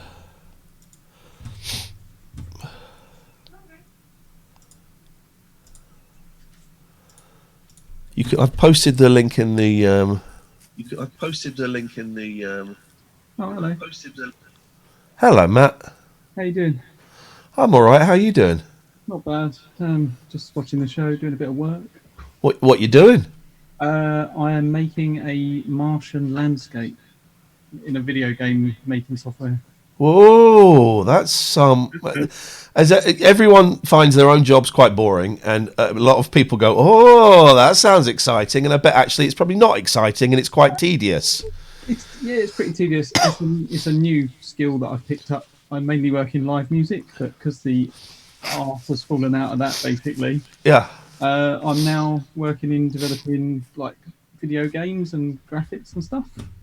So. And is this for an independent release? Is this for a big company? What's the deal? No, this is some tests for someone's making a music video and they want some stuff, and we're basically there's a new Unreal, the video game engine. I don't know if you've heard of it. Lots of games are made. Yeah, of course. Yes, yeah. Cool. So I'm learning Unreal, and we're going to use this for someone's music video. So yeah. But normally I work in like making videos for like when you go to a gig and they're up on the screens and stuff. Yeah. So, but obviously there's no gigs. There's no gigs, and there's not going to be gigs for ages. Malcolm is over here says during a meditation, you shouldn't be thinking. Mind should go totally blank. Really? Well, Who was Catherine, meditating? I thought we were just being quiet. Firstly, it wasn't a meditation. Secondly, I can't think of any meditation technique where you're supposed to go totally blank. So you're wrong. Guru Malcolm. Jai Guru Dev. So, oh dear, Jesus Christ, that's the COVIDs. I always buy, whenever I get a sore throat, I buy a load of fresh ginger, I boil it up, get fresh lemons, slice them up, put them in there, and then a load of honey. And that is, in fact, I might... Catherine, would you like to talk to Matt while I go and just put I'll be back in a second, I'll just put the hob on to do some of that. He's going to brew himself up a potion. How you doing, Kath? I'm all right, thanks. It's nice to see you. I missed the beginning of that conversation, so it was a hello. What do you do? Was it? Yeah, basically, he just said what you're doing right now, and I just said I'm learning a new bit of software. So it's really dull and boring, but you can make cool stuff with it. So. Yeah. Oh, yes. You said it's a new thing you picked up. What, a new way of earning money, or you mean just that particular? No, well, I run a graphics company and make motion graphics for concerts. Right. And then now, because none of that's happening, we're sort of doing like online festivals and making music videos for people and Right. Yeah. Okay. So it's basically trying to learn new bits of software to help us do that. So, Actually, thinking about it, the whole like this and people like Stephen Page that we're watching a lot during lockdown, doing sort of home video. Home meetings video like this. coming to home video soon. No, but like doing concerts from home. Yeah. Actually, I can see that there will be call for just something to break it up a little bit, just some little sort of punctuation that you could bring. there's a couple of people I know who are doing like virtual sets for like Virtual what? Sorry. Virtual sets. Sets. Get your mind out the gutter. Thank you. It's too late. Thank you. Yeah, it is. So when people are doing Zoom meetings, that it looks like they're in a newsroom type thing and all that sort of stuff. So that's quite a big market now, apparently. Can I just say, Leslie White Pop says transcendental meditation blank. Leslie, wrong. You're wrong. You're wrong. Paddy's now saying, show us your collection of gig passes hanging up. Oh yeah, let's have a little look at those. And by the way, Lance, I will not be shoving ginger up my bum. No, that's for horses. That's to G 'em up.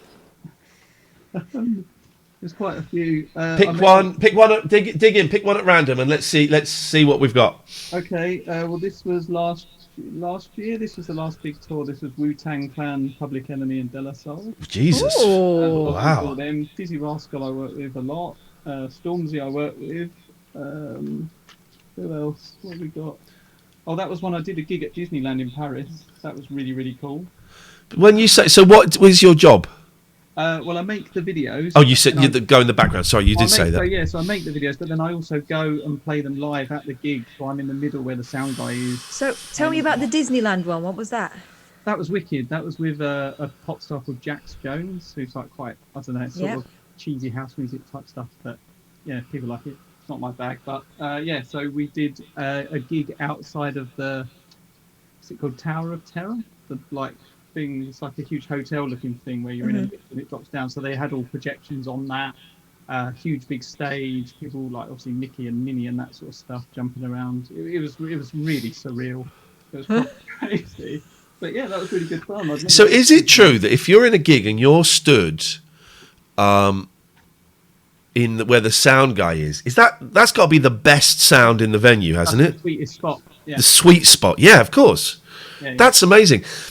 Tati says, Matt, when you're doing your job, do you find yourself collaborating more with the artists or more with their production team? It depends who you work with. Some people are really hands-on and you work with them and it's loads and loads of input. Other people, you don't even see them until the show. But most of the artists I work with, I work quite closely with them. I would imagine, and don't reveal any secrets that you feel are inappropriate to reveal. I would like to think that Stormzy's quite hands-on with the whole look.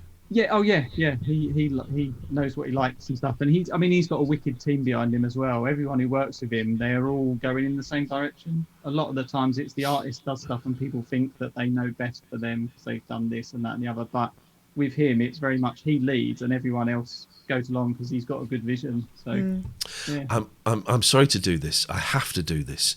Leslie White says, I studied TM in 1976 in Liverpool. I was very young. That was my understanding of it. Ask Mike McGeer. He was there. I think he does it still. You're not supposed to think of nothing, Leslie. Go back to the basic. Go back to the basic lesson of your induction. And what did they teach you? I'm not going to tell you the answer, but in your basic induction, what did they teach you?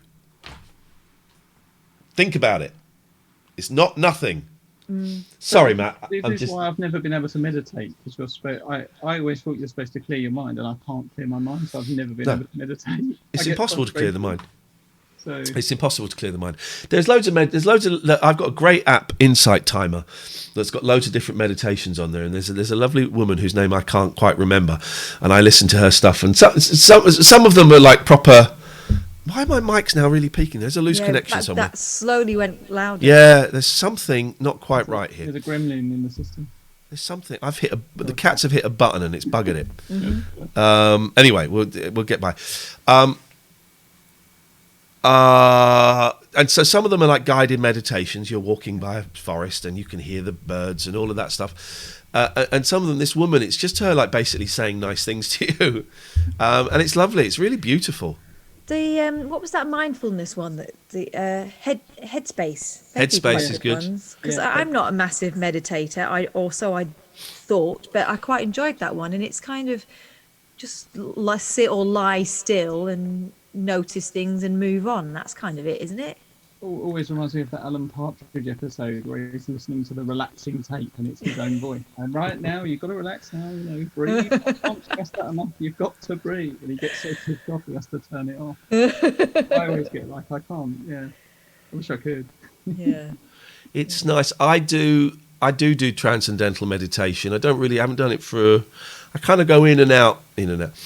But I'm at the moment, I'm using this Insight timer, but there's loads of and by the way, the Beatles never turned their back. The only one who got really upset with TM was John. The Beatles never turned their back on TM. George still did it. Ringo still plays gigs for David Lynch's TM Foundation. I think Paul might still do it as well. So anyway, Matt, it's lovely to talk to you. Is there anything else you wanted to add to the conversation? I've enjoyed listening to you. No, I'm going to bumble along and get on with my work, but I'll probably knock it on the head now. It's getting quite late, isn't it? It's coming up to 11. 10 to 11, man. Yeah. Stuff, and it's like hours go by, and you're still in the middle of making something out of Total Recall. It's nice to talk to you, Matt. I hope work is okay for you. Yeah, no, it's all right at the moment. Just obviously trying to keep our heads above water, but we're doing all right. We're hanging in there, Good. All right. No government support. That's the main thing I will say, is that the government have let down the live music industry, and it's taken us such a long time to get anything out of them that it's difficult. And unless you're Face Fits and you're Lloyd Webber or you're a theatre or you're this or that, a lot of smaller venues are going to be shut by the time we all get to go back out again. The West End will be okay. Yeah, of course. Because they're not going to let the West End go.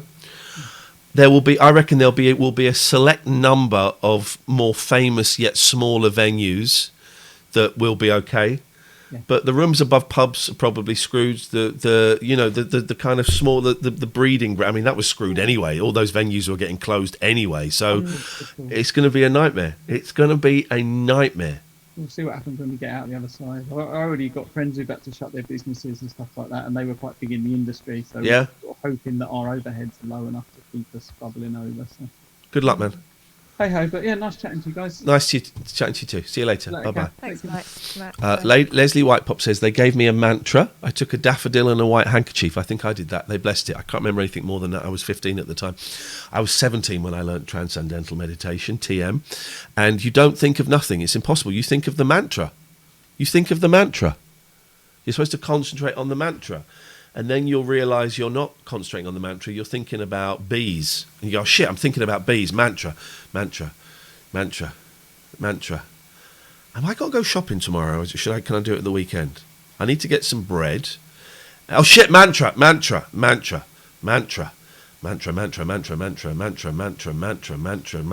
if my mum's okay, because I've not spoken to her for a little while. Mantra, and that's how it goes. And then every now and then, it's happened to me a dozen times in total. Every now and then,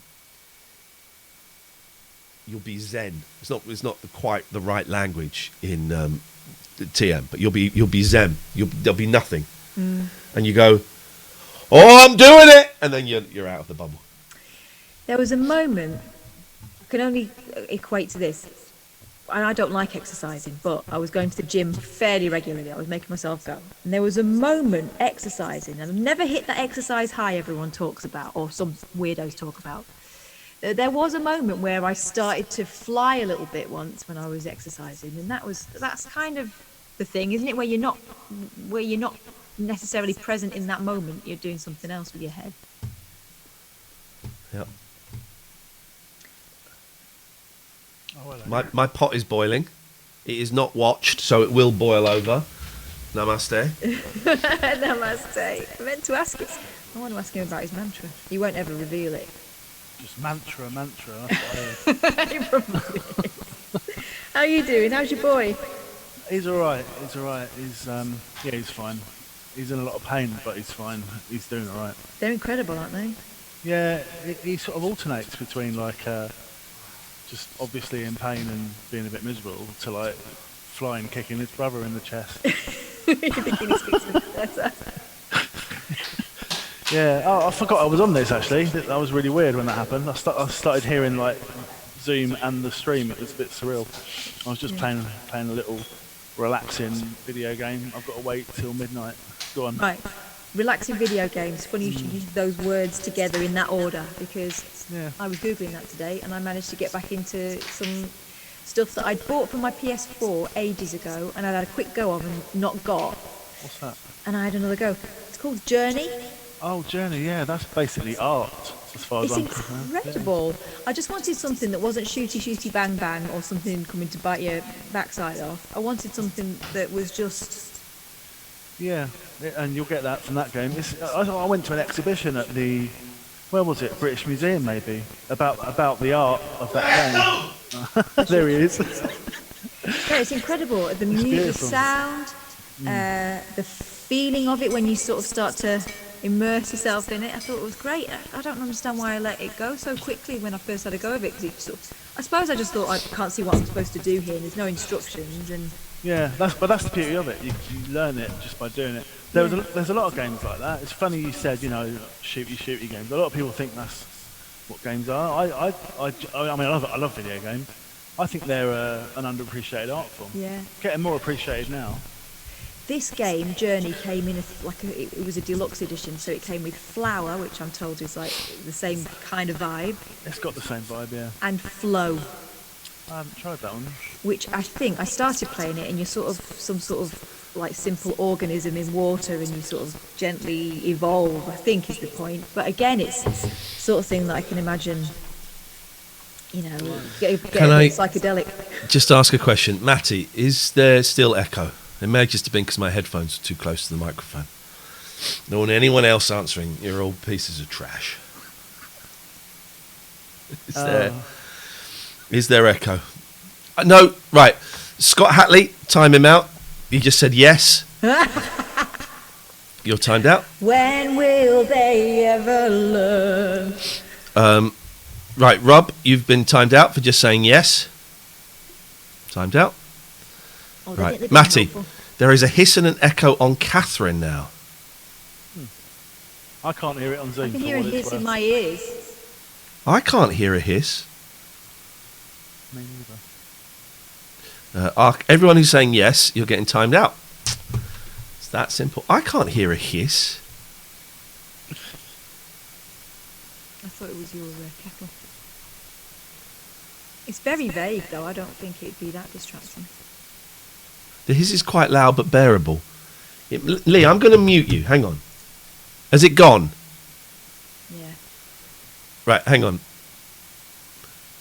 Catherine, you need to talk. 1 2 1 2 buckle my shoe. Matty, you can't just say no. Tell me what you can hear, Matty. Can everyone else shut up, please?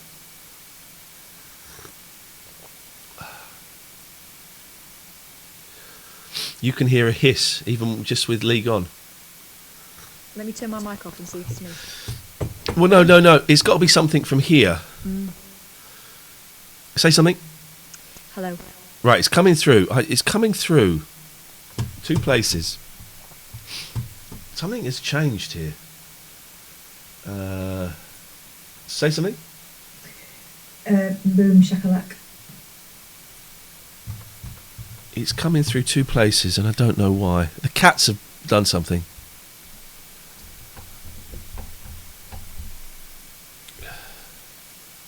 What's right? Is it still there? No, they're talking about that. Oh. Cats have done something.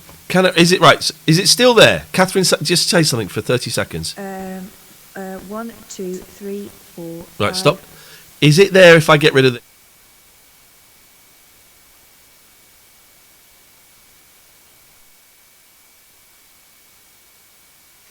It's my mixer. Is doing something.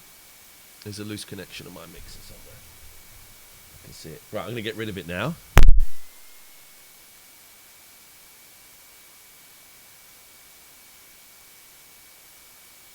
That's my mixer's doing.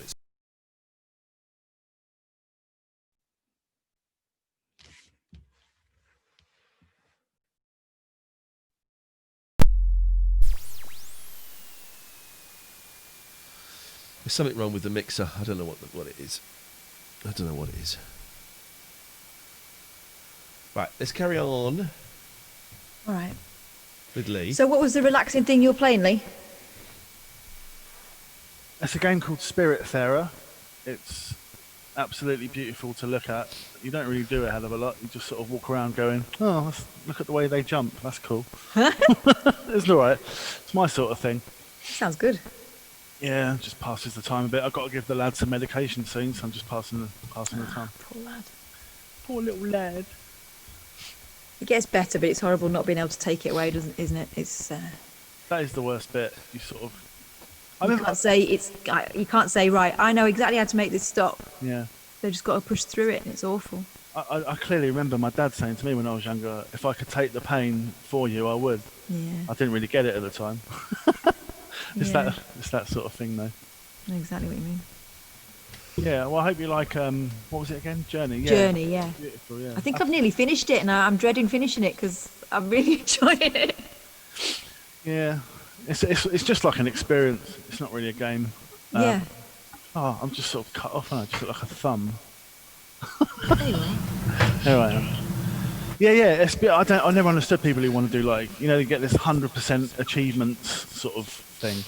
They want to they play through the game every different way. I just like to experience it and then go, oh, that was nice, and I'll remember it.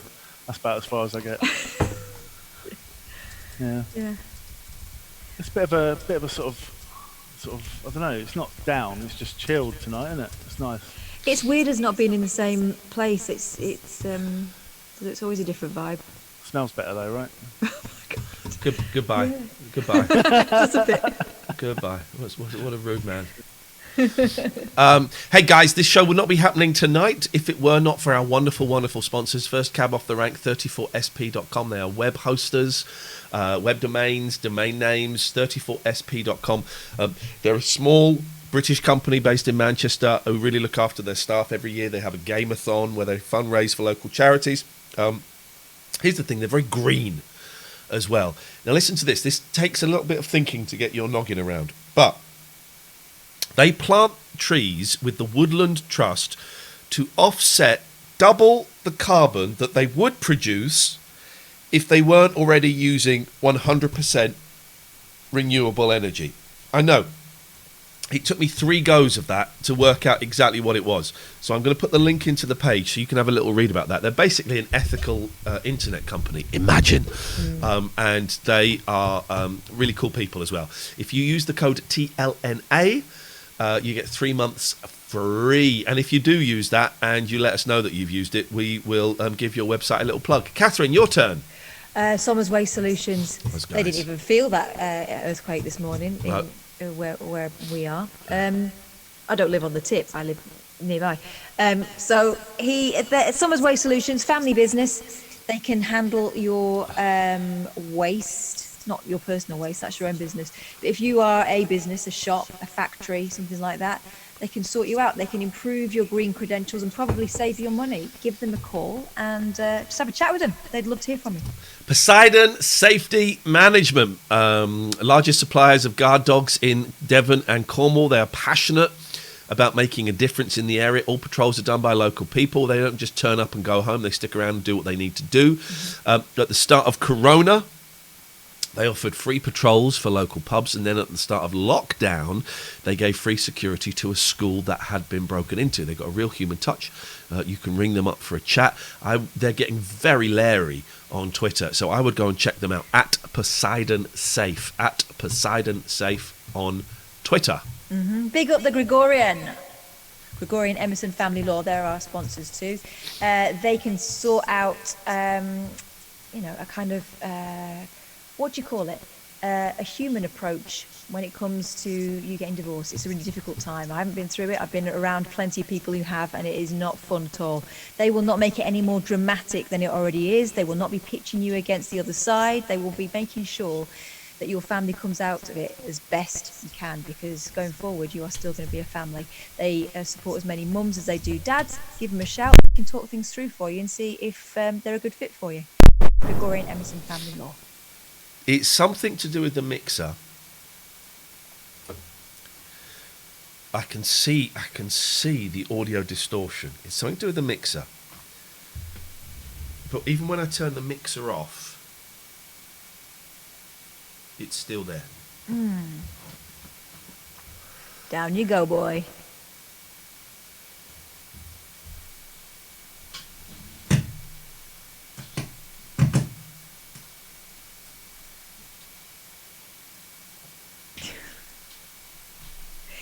See, this is the thing that I know about Iain, is that he loves a little... He loves to... that keeps going in and out, doesn't it? He loves to solve a problem and will not rest until it's done. That's gone, hasn't it? I can't hear it anymore. He's probably pulled something out, has he?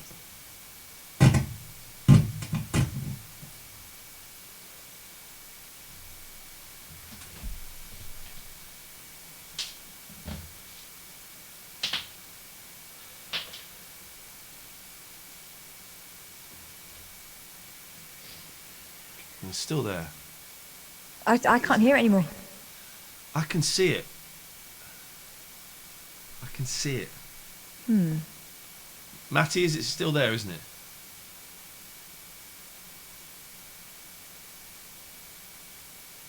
I wonder if it's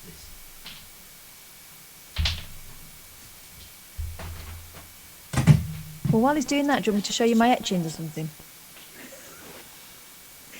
I'll show you my etchings. I've got my art bag here. There's some cack in here, but there might be something you... So, this is lockdown. This is lockdown.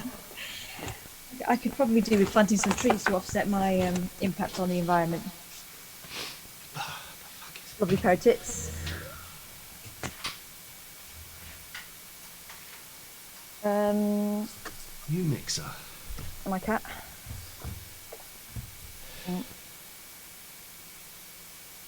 James B.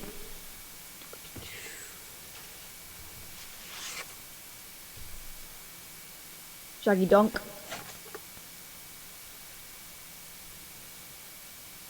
Sleepy Fox.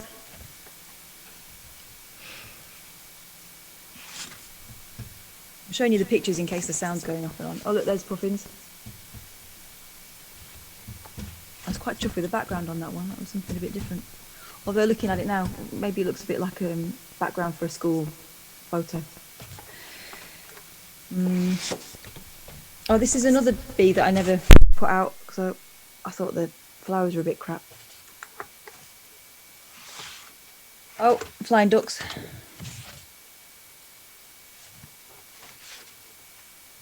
Strawberries. Why I chose a bowl with stripes on, I'll never know. Mad frog.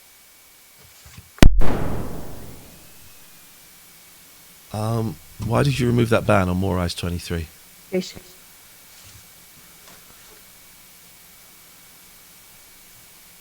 Siamese. Okie doke. We in? No, I can't work it out. Laz.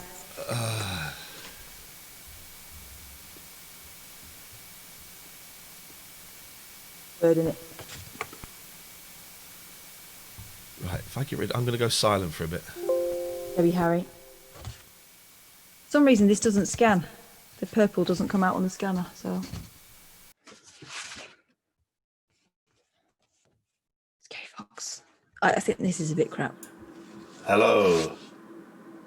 It's the Elgato. Hummingbird in it. See, this is the thing. I was doing like one after the other for ages. Oh, there's a thing. That was a little exercise. Oh, that's quite cool, that one. I was doing one after the other for ages and then I just couldn't be bothered. Kate Bush. This came out a bit dark here though. Ah, feathers.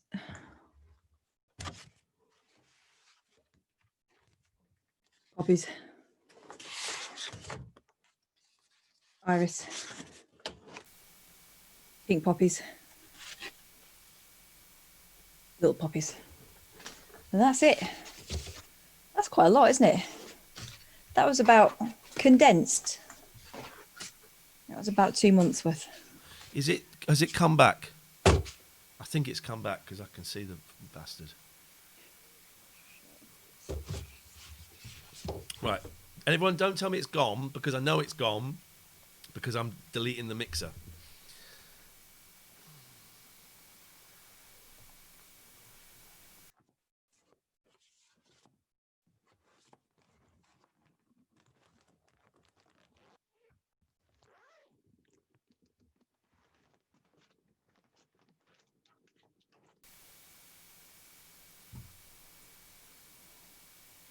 Line in.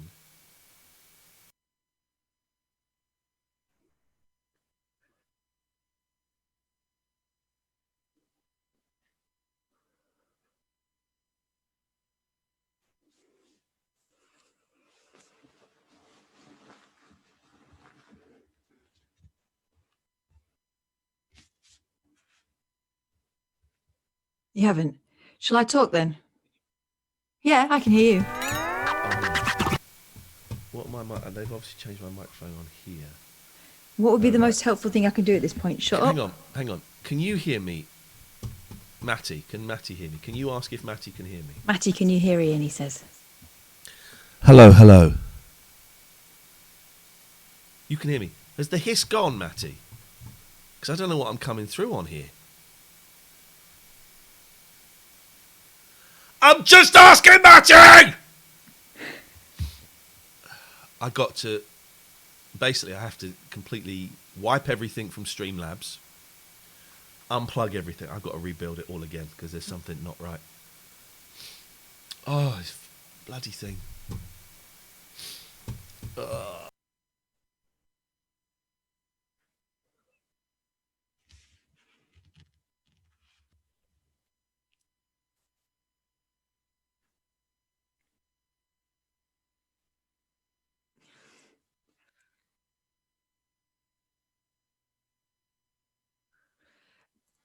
Hello.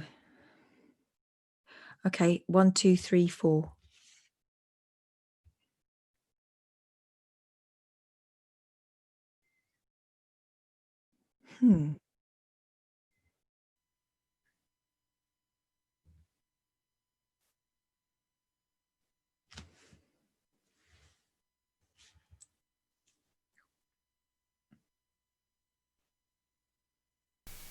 Oh, I know why. Because that's on there, isn't it?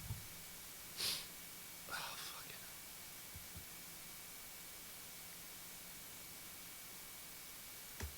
No, it's not a Zoom thing. I know the hiss is back. I can see it. When I go to this shot, the hiss goes, but then I go.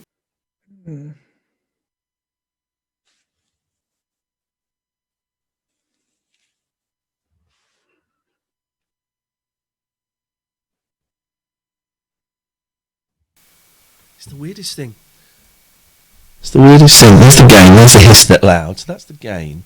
So somewhere the setting has changed. This computer's all to cock at the moment.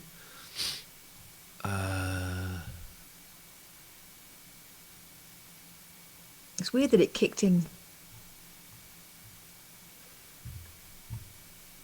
when it did.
I wonder.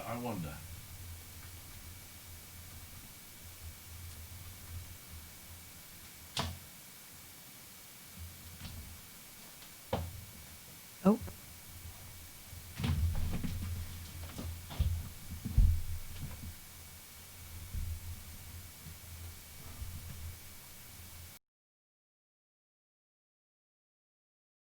And just like that, he was gone.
You fixed it.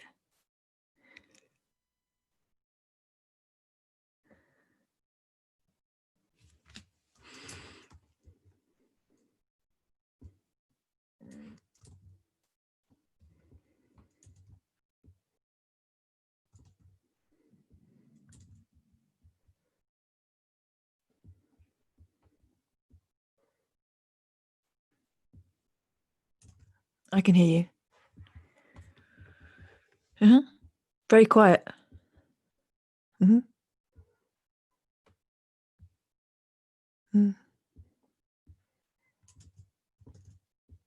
Magic.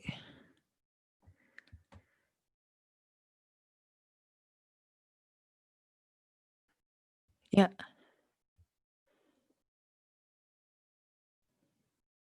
It's very, very quiet.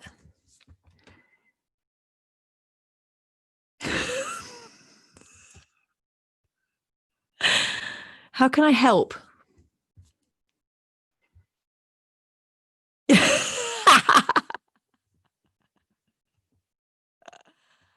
Oh, they can hear me.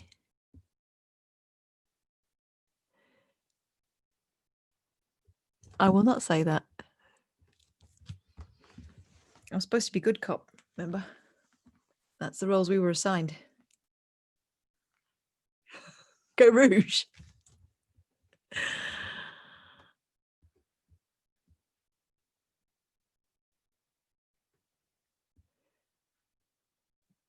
I've got no echo now either. No, I know, because the finally? echo was coming through here, and this I can is hear you. disconnected. I can hear you beautifully now.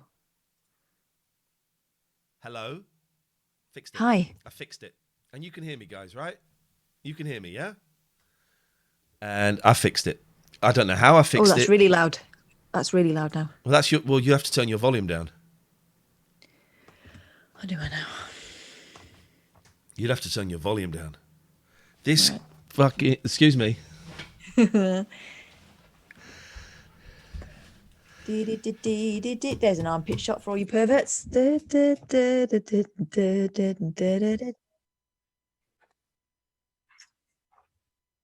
them back in.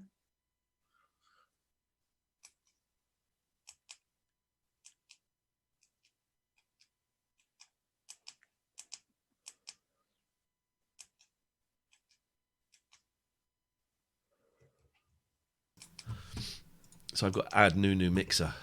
So annoying. Right, tomorrow. Rebuilding. I'm completely rebuilding Streamlabs. It gives you a little mission while you're convalescing. Oh, look at that. My nose looks really red now. me going rouge.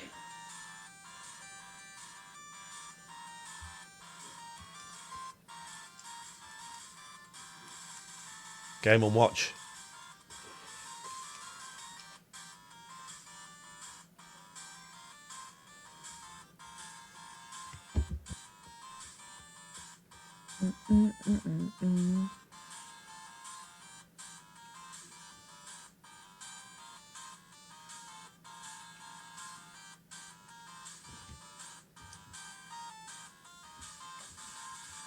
Okay. All right.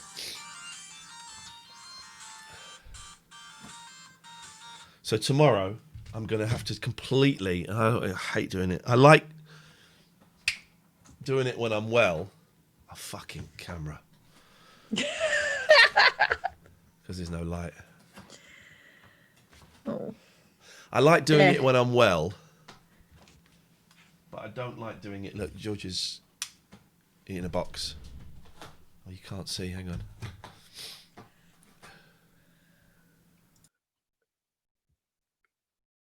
There's someone on my chair.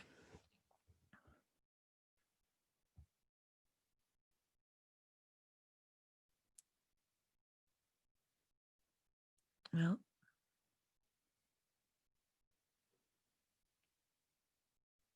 He says, what do you think I'm doing? What does it look like?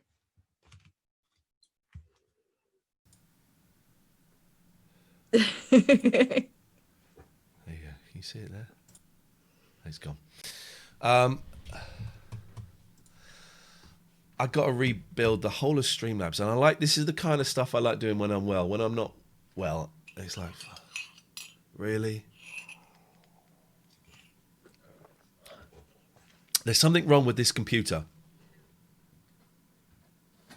in as much as it's something it's just something not quite working properly about it. Mm. And Streamlabs, which is how we're doing this show, seems to keep buggering up. And I don't quite know why. And I'm losing the will to live. What time is it? Knock it on the head if you want. I'll knock you on the head in a minute. That's a joke. You will not. I'm going to knock whoever comes up on the screen next on the head. Oh, here he is.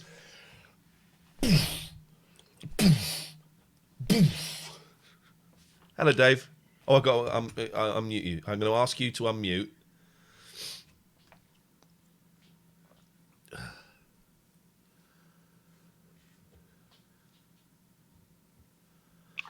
that all right? Yeah. Can you hear me? Don't you hate working with computers? They're horrible, aren't they? It's the worst, man. It's the worst. And now there's a I have to do it delay. every day, so it's, always say I hate working with them. Usually drivers is the problem. Oh, yeah, drivers not working. Have you updated your drivers? Oh, yeah, you've got to make sure you update your drivers. Why can't you... Here's the thing, right? Why can't you plug something in and it works? Yeah. Just imagine you got something out of a box. I was explaining this to my 10-year-old the other day. We bought something and it just didn't work. And I said, son, this is life. You buy something, you spend 100, 150, £1,000. You should just be able to get it out of the box and plug it in and it goes. It never works like that. And the worst thing is when we use systems that are obviously secure, that we have to have a special account to log in to download drivers. And sometimes there are ones we can't even, we're not even allowed to put on, so we have someone else to do it. But then I don't know what driver, 32X, 64X, what? I don't know. All right, so now I've got to download something. Can't you just sense my computer and tell me which one I need to... And someone goes, no drivers on Macs. Well, there are, but also you can't stream on a Mac. It's a pain in the ass to stream on a Mac. Yeah. It's working with a Mac. I don't know. Right, I'll Google it. Yeah. Working with a Mac, it's constantly doing workarounds. Yeah. It's just awful. You're talking about TM. I'm going to see a mate of mine tomorrow in Brighton, and she's always telling me to do TM for my anxiety and stuff.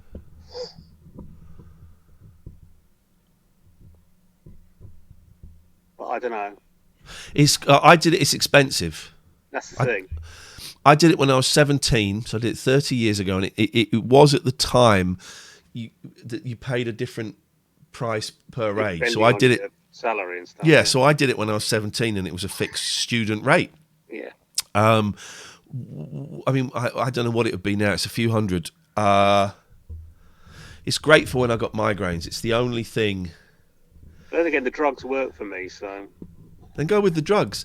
There are other meditations you can do. All that TM is it's just a mantra. You get given a mantra, and you repeat it for 20 minutes in your head, and it's transcendental meditation.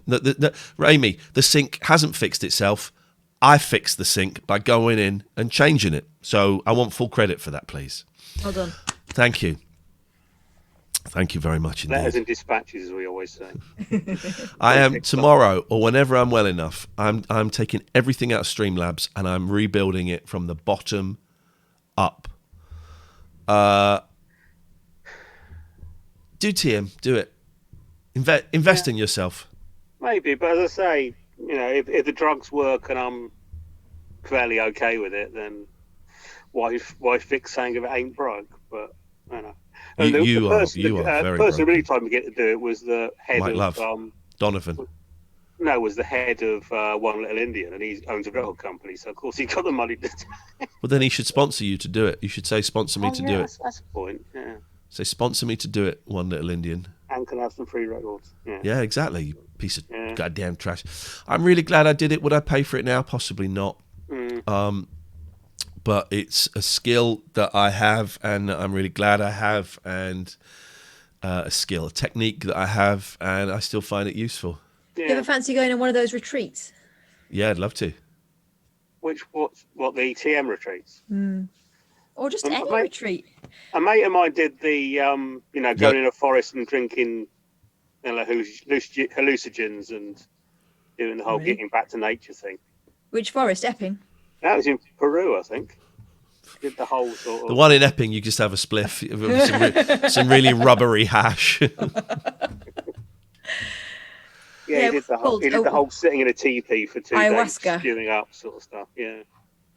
I was supposed to go and do that for a TV show, but it was just as I was getting clean and. That's not a. Yeah. They did do it. I mean, I remember they did it for Channel 4 or something. Yeah. And Tony Wilson did it. It's supposed to be me. And he said it was quite boring because he sort of had those nights in the hacienda, and where he thought things were coming out to beat him up, and saw things to the average night in Manchester in 1980s. So Simon Anstall swears by it because it changed his life. How you doing, Dave? I'm struggling a bit, and the technological stuff is getting me down. I don't like I don't like having a cold. Yeah, when you got a cold, you just everything feels like you're walking through treacle. Let me ask you a question, and you don't have to answer. Yeah. What is the point of this? What, everything? This show. What is the point of it? Is there a point of it? Does there have to be? Yes. Or is it, as you always say, filling in time before we're waiting to die? That's the thing, man. That's the thing. I mean, because I've had a couple of weeks off, and I haven't really been able to go anywhere. I'm going somewhere tomorrow, and I'm going to Liverpool this weekend. But I've sort of watched more Twitch than I have before, I suppose. Just gone on during the day when people are streaming and looking at stuff, and it's quite interesting when people have got communities like I think you have. How it feels when you've got about 4 people watching you all the time, I don't know.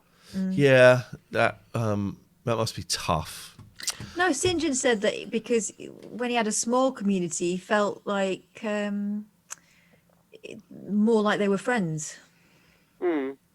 Yas says to be entertaining, interesting, engaging, and engaging should be the point. That feels like it's putting a lot of pressure on us. Well, I said to you the other day about on the games night, that was quite good because it got people to engage, and they had something they could phone in with, Yeah. Sometimes, a bit like the radio show, I think people will go, well, I can't do an act, or I can't do this or that, so I won't, But that actually gave loads of people queuing up to, they had little games and they had little quizzes. We're doing that Thursday. That's coming back Thursday's game night, great. guys. I meant to be saying this all week. It's Catherine versus Iain. So far, it's 1-0 to me, I think. Did I win last week? I think so. think 1-0 so, to me. And you can phone in with quizzes, with bizarre little games, with Guess Who, with anything you want. Use your imagination. Thursday night, we will be playing again. Yeah, because it got people to engage, and I think that's the thing with Twitch. If you can get people to, sort of react and join in, particularly with a show like yours. Some other ones are more sort of passive. People can just watch and throw things in chat. But I think you can find something that will get people sort of engaged more than. Quite like nights like this where people just drop in. Yeah, this is good as well. I mean, it's good just people sort of turning up, but it's whatever. A bit like the radio show wasn't the same thing every time. Then this hasn't got to be the same thing every time. But that's really, as you say yourself, you could do sort of something really simple every time, and it would pass the time. But you're not the sort of people who want to do, the same old shtick and say, what do you think about COVID? What do you think about, shall we legalise marijuana? Hanging stroke marijuana. Or, have you got a parking ticket, etc.? You can do that till cows come home. Yeah. But it's far more interesting to do what you do, And it really is still early days. And Twitter really, Twitch is, sort of quite a new thing as well. So it's finding what you can do with the medium. And I think it's, Janelle does some really interesting stuff with it. I watched it the other night, and I think it's finding little things that work. But as I say, I would like people to bring up and engage more. Some people just like to sit there at night and just, watch other people do it. But hang on, we've got an excellent question from Mark. Are you wearing a green cape? No. It's your PJs. My PJs. Okay. Yeah. Okay. For all the perverts out there. Yeah. If you got another gig on radio, would you drop Twitch? Probably not. I mean, that would depend on money. If they came and said, "Hey, here's £100,000," oh, well, okay, well, then maybe, but probably not, because there's too much invested in this. I get to work with Catherine. I've gone off radio. I mean, if I did, it would be purely a financial thing, because I miss radio. I miss what I mistakenly perceive as the legitimacy of radio. And there is no legitimacy to radio, but being old, I consider that to be more real than this. We spent about 10 minutes talking about a radio station very few people can listen to anymore yesterday. And when we were still on it, it felt like the death knell. And a lot of those radio stations are going that way. Well, you two are outliers, and I think James O'Brien in a way is, well, maybe not on LBC, but there are certain presenters that are outliers that are doing interesting stuff and not, even though James has to talk about, well, he doesn't talk about Brexit all the time now. We might get back to that, but he talks about COVID quite a lot. But there are outliers. And I think, but then again, in radio, I think there always were. There were people like John Peel, Kenny Everett, those sort of people who were really interesting, did different things. And then there was, not people like, Noel Evans, Mike Reed, Gary Davis, in the 80s or whatever, who were doing just standard, stick. Although Noel Evans wasn't, but there always have been people who have innovated, and there are always people who have just, done what's expected of them. And I mean, you couldn't imagine you still being at talk radio at this point. Who would have thought that LBC would become the moderate alternative? Well, yeah, and it really has. There's people like James, and I guess. Have you? I'm not saying this is a dig, but has anyone listened to Times Radio? I've not listened to 1 second of it. No, it's a bit weird. It's like, who's it for? I don't get it. I don't get a lot of things at the moment, and I'm aware. Mike Graham is king. Jesus Christ.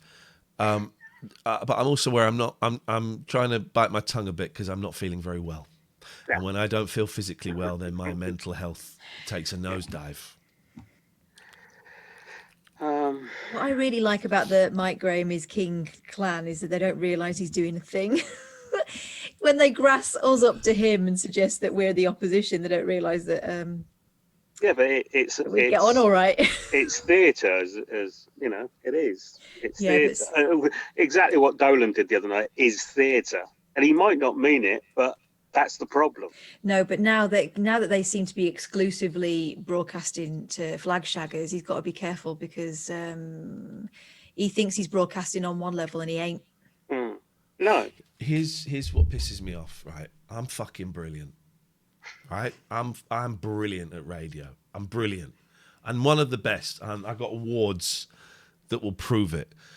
Show us. And I'm not going to show you because that is beneath me. I don't like to brag, but I've got awards. And then it says there, Alexis Comran is on Times Radio.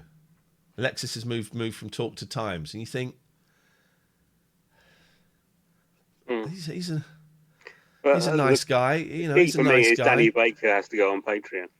This is it. I said that to Dan. I find that absolutely heartbreaking. I messaged him and said, Dan, imagine this: two multi-award winning, and he's got way more awards than me, but two multi-award winning presenters have to, go around cap in hand. But then you see, just someone in the chat is Alexis Comran is on Times Radio. It's Alexis. He's a nice guy. He's not very good. I'm going to say it. I don't mean to say it in a mean way. There is no way of saying it without sounding mean. And I take it back. It's not even that. It's not even that. It's just that he's not doing anything different. He's a safe pair of hands. I take that back. He's not very good. That's rude and that is ill-mannered. But there are true. people who they got in on Talk to do odd shows that are now on Times that aren't radio presenters. They're just journos. And sometimes that works, James is an obvious thing. He was journalistic, he learned to do it. And Sheila in the afternoon on LBC. And I think Eddie Mayer's getting better on LBC, actually. I think it was a crap fit to begin with, but I think he's got... But that is the thing, though, isn't it? There are people who are learning on the jobs, right? Meanwhile, there are finished articles out there who are scratching around for work. I don't get it. Why can't I get a job? Why can't I get a job?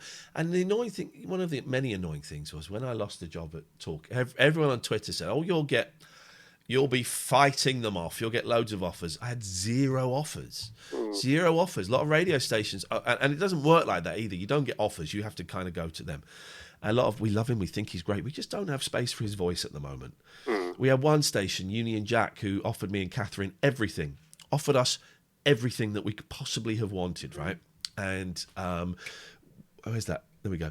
And it was right at the time when it would have been very handy. Also, it was the day after I got the boot. Yeah. So they came at me when I was my most vulnerable, and they said, "We love you. We want to give you a job. Can I bring Catherine? Yeah. We'll give you anything you want. What do you want? Can we have 5 nights a week live? Yep, of course you can. Actually, can we change it to 3 nights a week live? Yep. Of course you can. Of course you can. Of course you can." So it was all like, yeah, of course you can. This is great. This is a done deal. And then it was, I've spoken to my bosses and they would like you to type up a treatment for the show. I'm thinking, I've never typed up a treatment in my life. Listen to the last 4 years. There's the treatment. But I did it. I typed up a treatment for the show. And I said, we got this many million downloads on the podcast and we got this and we got this and we saved a man's life and we've won these awards and stuff. We will give you... And, okay, this is great. This is a done deal. I'll take it to my boss. And then we got an email saying, yeah, sorry, boss says there isn't enough money. Good luck, bye. And I sat on that for a couple of days and I wrote back saying, couple of things. When someone's just lost their job and they're at their most vulnerable, never promise someone a job when you're not 100% sure it actually exists. And certainly don't do it 2 days after or a day after they've lost their job. That's mean and that's bad manners. And fair play to the guy. He wrote back saying, I take all of that on board and yes, I didn't handle it very, very well. But that's the closest I came to a gig after this, after Talk. Remember Phil Jupiter saying the same thing about his Six Music gig that he had for a while. This was ages ago in Six Music, so it was before it sort of got taken over and sort of revamped as it is now. But he said they kept asking him to sort of come in for meetings after and, listening back to the show and saying what works and what doesn't. I go there, do the show. If you're not happy with it, then, see you. Yeah. And you do wonder, I do wonder about, I think there's a lot of people in management at the moment who, again, are works in progress. Mm. And I think they get a bit rattled by the idea, this kind of maverick label that Iain and I, to an extent, in collaboration with Iain, have managed to get ourselves. But we're not mavericks. The reason why we seem to be doing something different is because we know exactly what we can and can't do. Mm. Yeah. Sounds dangerous because no one else is doing it. It ain't dangerous. It's just that everyone else is towing a line. They treated us terribly at that station. Mm. One day we'll tell you. And when Danny got sacked from Radio 5 once and he was still doing GLR at the time, and they said, he phoned him up, said, "Do you want me to come in?" He said, "Well, no one else is going to do the show. You might as well come in." And he said on the news before he was on, they said called him a part of a brand of a new young broadcaster, and he was about 45 at the time. And he said, well, how has this happened? He goes, someone said, "How has that happened?" He goes, "I've always done this. The world sort of caught up with me," sort of thing. I don't know, man. As I think I told you, crap floats to the top. People don't look past BBC One and ITV. People are really unadventurous with what their entertainment is. They think, BBC Four, no one even probably knows it exists. People are, quite staid in what they where they go for their entertainment. They always have. Dougie was right, wasn't he, the other week when he said it's not a meritocracy? No, it isn't. It really isn't. Thank you, Dave. No worries, man. I hope your cold sorts itself out. Thanks, man. I'm aware everything is amplified by having a cold. Of course it is. But also, it's been a really hard 6 months. Yeah. You know what, Divya, when someone showed his dick earlier on, was it really visible? Do I need to go back and cut his dick out? Is Floydie? I think I knew that's what it was. You could see. Okay, I'll go back. But I don't know what other people could see. I'm guessing we were all on the same screen, right? Here we go. Oh, good. We can't. Wait. Connect to the audio. This is what we need. This is what we need. We talk about Dougie, and Floydie gets summoned. I like it. Good evening, Stephen. Hi there, Iain. How are you doing? I'm going to shut up, and I'm going to. Oh, you look like a priest tonight. God bless you, my child. Okay, here's an XTC tune. I'll try not to mess up too much. Yes. Oh, don't you start coughing.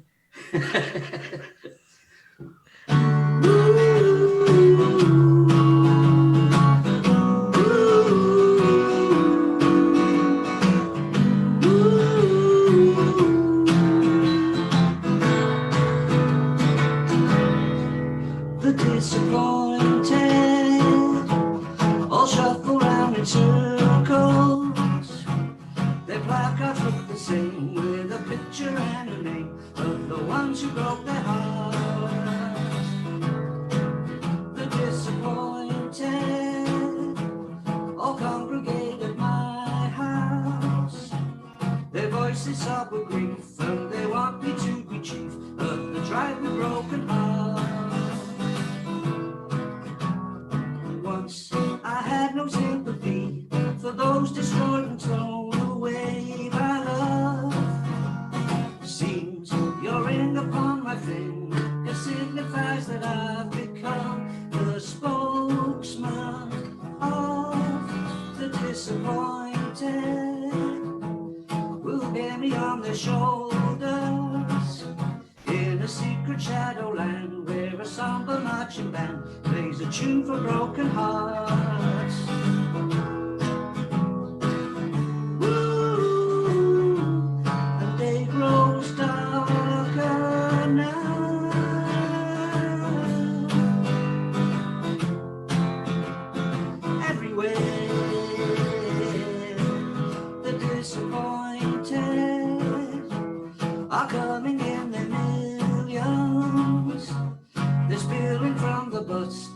Monument to us, made of bits of broken hearts. Once sympathy for those destroyed and thrown away by love. Seems your ring upon my finger signifies that I've become the spokesman of the disappointed. I'll grow in every second. They brought the sun to black. The king of broken hearts. The disappointed.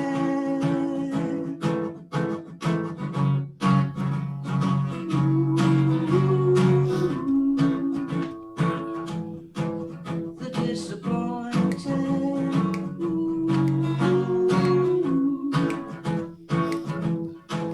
The disappointed.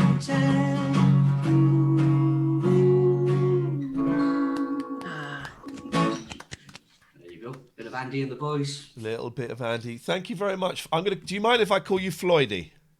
All my mates do, so why not? Floydy, that was a joy. It was lovely to see you pop up, mate. Thank you so much. I really enjoyed that. Cool.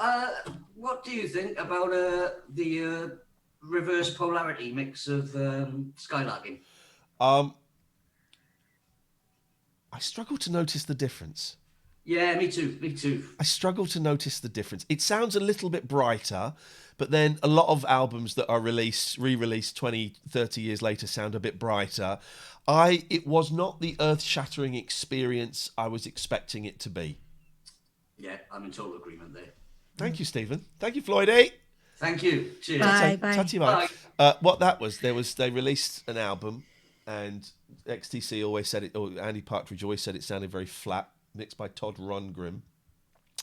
And then apparently they found out that Todd Rundgren had the leads plugged in the wrong way, so that it was compressed more than it should have been. So they released it a couple of years ago with the leads plugged in the right way.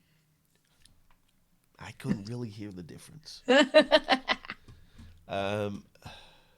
if there's anyone else. I'm enjoying this. I think Stephen Floyd is an absolute delight. Who? The guy we just spoke to. Floydy. Yeah, Floydy. Floydy, you mean? Yeah, Floydy's great. I don't know the Stephen Floyd guy. Floydy, I like. I also like Michael. Hi. Hey, man, how you doing? Yeah, I'm not too bad. Nice chair. Oh, is this? Oh! It's a I'm winner. so sorry. This guy's a winner. He won this chair on Thursday. Saturday, he was swearing and cursing as he tried to lift up the really heavy chair bit to put it on the base, because you have to construct it. You look too young, but I had a 10-year-old boy sat there laughing at me as I tried to do it. And now he is sat on his winning chair. This is at the Manchester Gamer. Can I get a shout out for the Manchester Gamer, please? Nice one, man. Well done. Thank you. Yeah, no, I know I posted some stuff on Twitter and Instagram, but I just want to call in and say thank you in person, I suppose. You're very welcome. Very welcome. It's incredibly comfortable. I'm just looking at that little white one you used to. I'm guessing that was what it replaced, right? Yeah, right. This white chair. I tried to flog it on. I live in a kind of a converted mill full of flats, and I thought, does anyone want a free chair? Can't even get rid of the chair. No. Free chair? Nope. No. Yeah. Well, look at us both in our noble chairs. I paid for mine. He didn't pay for. Oh, guys, go back, boy. Oh, I struggle with this. Oh. Meanwhile, I'm back on the kitchen. I'm back on the dining room chair. Oh. Sorry about this that. This is actually quite uncomfortable. I'm a little bit too far back. Yeah, it's a bit too much. The first time I really tilted back, though. Sorry, we're having a discussion about chairs, but the first time I really tilted back, I screamed. I thought I was going over the edge. Yeah. But, I'm so pleased. He was quick getting that. It was Stephen getting that sent over. That was incredible. I thought it would be a couple of weeks or something. Yeah, Next day. 2 days. Yeah, more or less. And it wasn't. You said enjoy putting it together, but it wasn't too bad. I thought it was quite. Okay, all right. Don't belittle me because I found it really difficult. That's belittling. I'm glad you won it, man. Congratulations. Yeah, it's Thanks for giving us a call. It's going to help with the streaming. Thank you very much. How's the streaming going? I'm just talking. 3 or 4 people might hop on, but if I'm going to play video games, I might as well Might put as it well on turn it and on. see if anyone wants Exactly. to. When are you streaming next? I don't really have a schedule. I was supposed to be getting married on Friday. She left you. Did she leave you? She's Why just did she, down why there. Why did she leave you? She just couldn't handle me. Couldn't handle you. Wow, powerful man. I like this. No, yeah, we were supposed to be getting married on Friday, so coronavirus, it's not going ahead. That's fine, but we're going to go and stay in Manchester in the city centre this weekend, so probably not as much gaming this week. Got to focus that's a on reasonable excuse. Yeah, got to focus on my beloved fiance, who's listening in the next room. So hello, beloved fiance. He's got a really comfy chair now. Hey, nice one, Michael. Thank you very much for letting us see it, and well done. Yeah, thank you very much, guys. I really do appreciate it. Thanks. See you later. Looks like he's gone to a good home. Good night. Nice guy. Yeah. What he should do is put his beloved fiance on that really uncomfortable chair and form the next big double act. That's what I think they should do. That's exactly what I think they should do. That's it. We seem to be out of people. I feel tonight's show was... Right, who is this? People keep saying social gatherings of more than 6 are fully banned in all of the UK as of tomorrow. Is that true? I've seen a few people say that.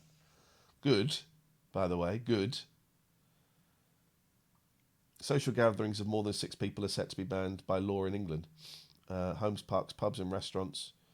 But if they're banned in restaurants, and so there's 10 of you that want to go to a restaurant, well, you just book 2 tables, 6 and 4. Mm. Or are they saying that you can't have 6 people in one room? A ban on groups of more than 6 people gathering in homes, parks, pubs and restaurants in England.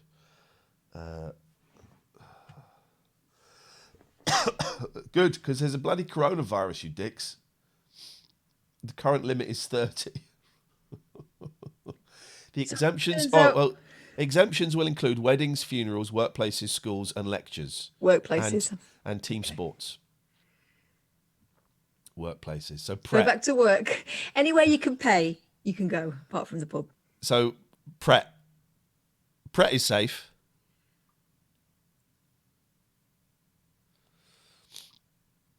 I feel I've let the audience down tonight. Yeah. I don't feel it's been a good show. I think it's been a show filled with me angry at having a cold and angry at technology letting me down. That's what I feel. Well, I think that tonight has certainly had its moments. And I think you're probably being overly critical. And maybe, though, going to bed early might do you some good. I feel a bit shit, to be honest, Boyley. I know. I feel really low. I know, I can tell. When does it get better? When does it get better? When does it pick up? It will. It will. Just get through today. Let tomorrow take care of itself. We'll see what happens. Part of it is, right, when we're doing the radio, we knew what a radio show was. Mm-hmm. So we knew how we could play within the confines of a radio show. Yeah. We knew what we could play. Between us, the pair of us have never had an Ofcom upheld, right? We've been doing 40 years of broadcast between us, 45 years of broadcast. The pair of us have never had an Ofcom upheld. That's amazing, right? That's amazing. But we knew what a radio show was because we've grown up listening to them. And so we know how to subvert a radio show, make it sound like it's not a radio show. Yeah, subvert the expectations. I'm really struggling to know how to do that with this. Yeah, because we're doing something completely new. Completely new. I don't know what this is. I don't know what this is. I don't know if this has any validity. And this is because I'm an old man, and so radio is my thing. That feels valid to me. I am really bitter at the whole radio industry that I can't get a job. I can't get a job. You know, in March, we were both on stage at the Palladium in front of all of our peers collecting, the final award of the night for best radio moment of the year. And let's not underestimate the amount of flipping young people or people starting out in radio or people actually who've been in it for a long time say nice things about us and that we gave them hope. Is that you, Lucky? Lux?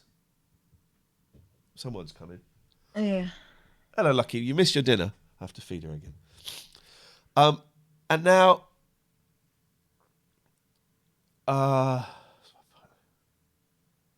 now no one will give me a job. Well, it wasn't fun by the end. It was awful. Would you want to stay there? I could have stayed there.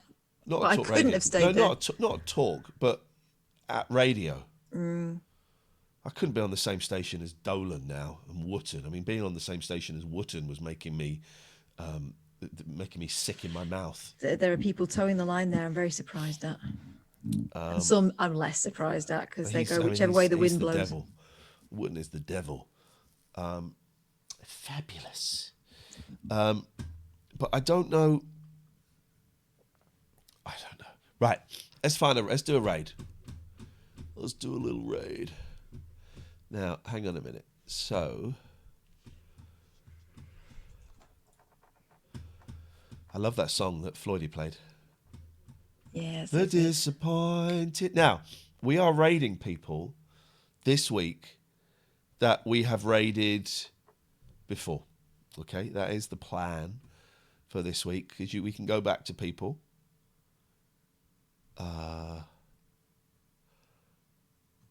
And do we mention our sponsors in this hour? Let's just very quickly, before we do a raid, let's thank our sponsors, without whom this show would not be possible. Poseidon Safety Management, they are the largest suppliers of guard dogs in Devon and Cornwall. They're getting very fruity on Twitter. I would go and see them at Poseidon Safe, getting very, very fruity. Basically, they stop crimes in Devon and Cornwall. That's what it's all about. 34sp.com, web hosting providers. Their focus is WordPress. My website is WordPress. They're completely independent, and October is going to be their 20th year in business. They might be doing some giveaways in September. We need to talk to them about that. Most of the industry is dominated by huge billion-dollar corporations, and you know what it's like trying to phone up a big corp. You know, you're going to speak to a human. You can with 34sp.com. And we've had someone in the chat who was trying to post the link to their company, and they are using 34sp. If you email that to us, latenightalternative@gmail.com, and just a little bit of, something that proves that you're using 34sp, then we will happily give your website a plug, as long as it's not Bluey's. Use the code TLNA, get 3 months absolutely free. See if you like it. If you don't, you can walk away, but we bet you'll like it. Richard Gregorian, big up the Gregorian, is doing great work. He's we haven't heard a lot from Jerry, our regular caller. Richard Gregorian is in there helping out for free, which is great. And Somers Waste Solutions, your one-stop shop for all your waste needs. Switch and save. Again, if you phone up, you mention TLNA, I bet they'll do you a cheeky little discount. SomersWasteSolutions.com. Is that the website? Now I've said it. I don't know if that's actually... That is the website. It is. That is the website. Right, let's find someone that we've... let's go and raid Mystic Chrissy. She was the one doing the podcast, I think, wasn't she? I think so. Very, very pink screen we're about to go to. So we've raided her before. She's absolutely delightful and charming. So we're going to go and raid now. Raid. Sorry if you feel the show wasn't up to snuff today. It's partly my fault. I'm in a bit of a grumpy mood. Looking at the chat, it's only you. Yeah, they're all bum lickers though. Well, good. I like them. I don't like any of these guys. Boyley, I'm going to give you a call in a minute. I love you. Hopefully, I haven't got the COVID, but I feel that I'm not long for this world. Oh, stop it! Just don't go towards the light. I really want to embrace the light, so we say goodbye to that dickhead there. Goodbye. She is gone. We do the raid. We'll see you tomorrow at 10, whatever it is. Peace and love.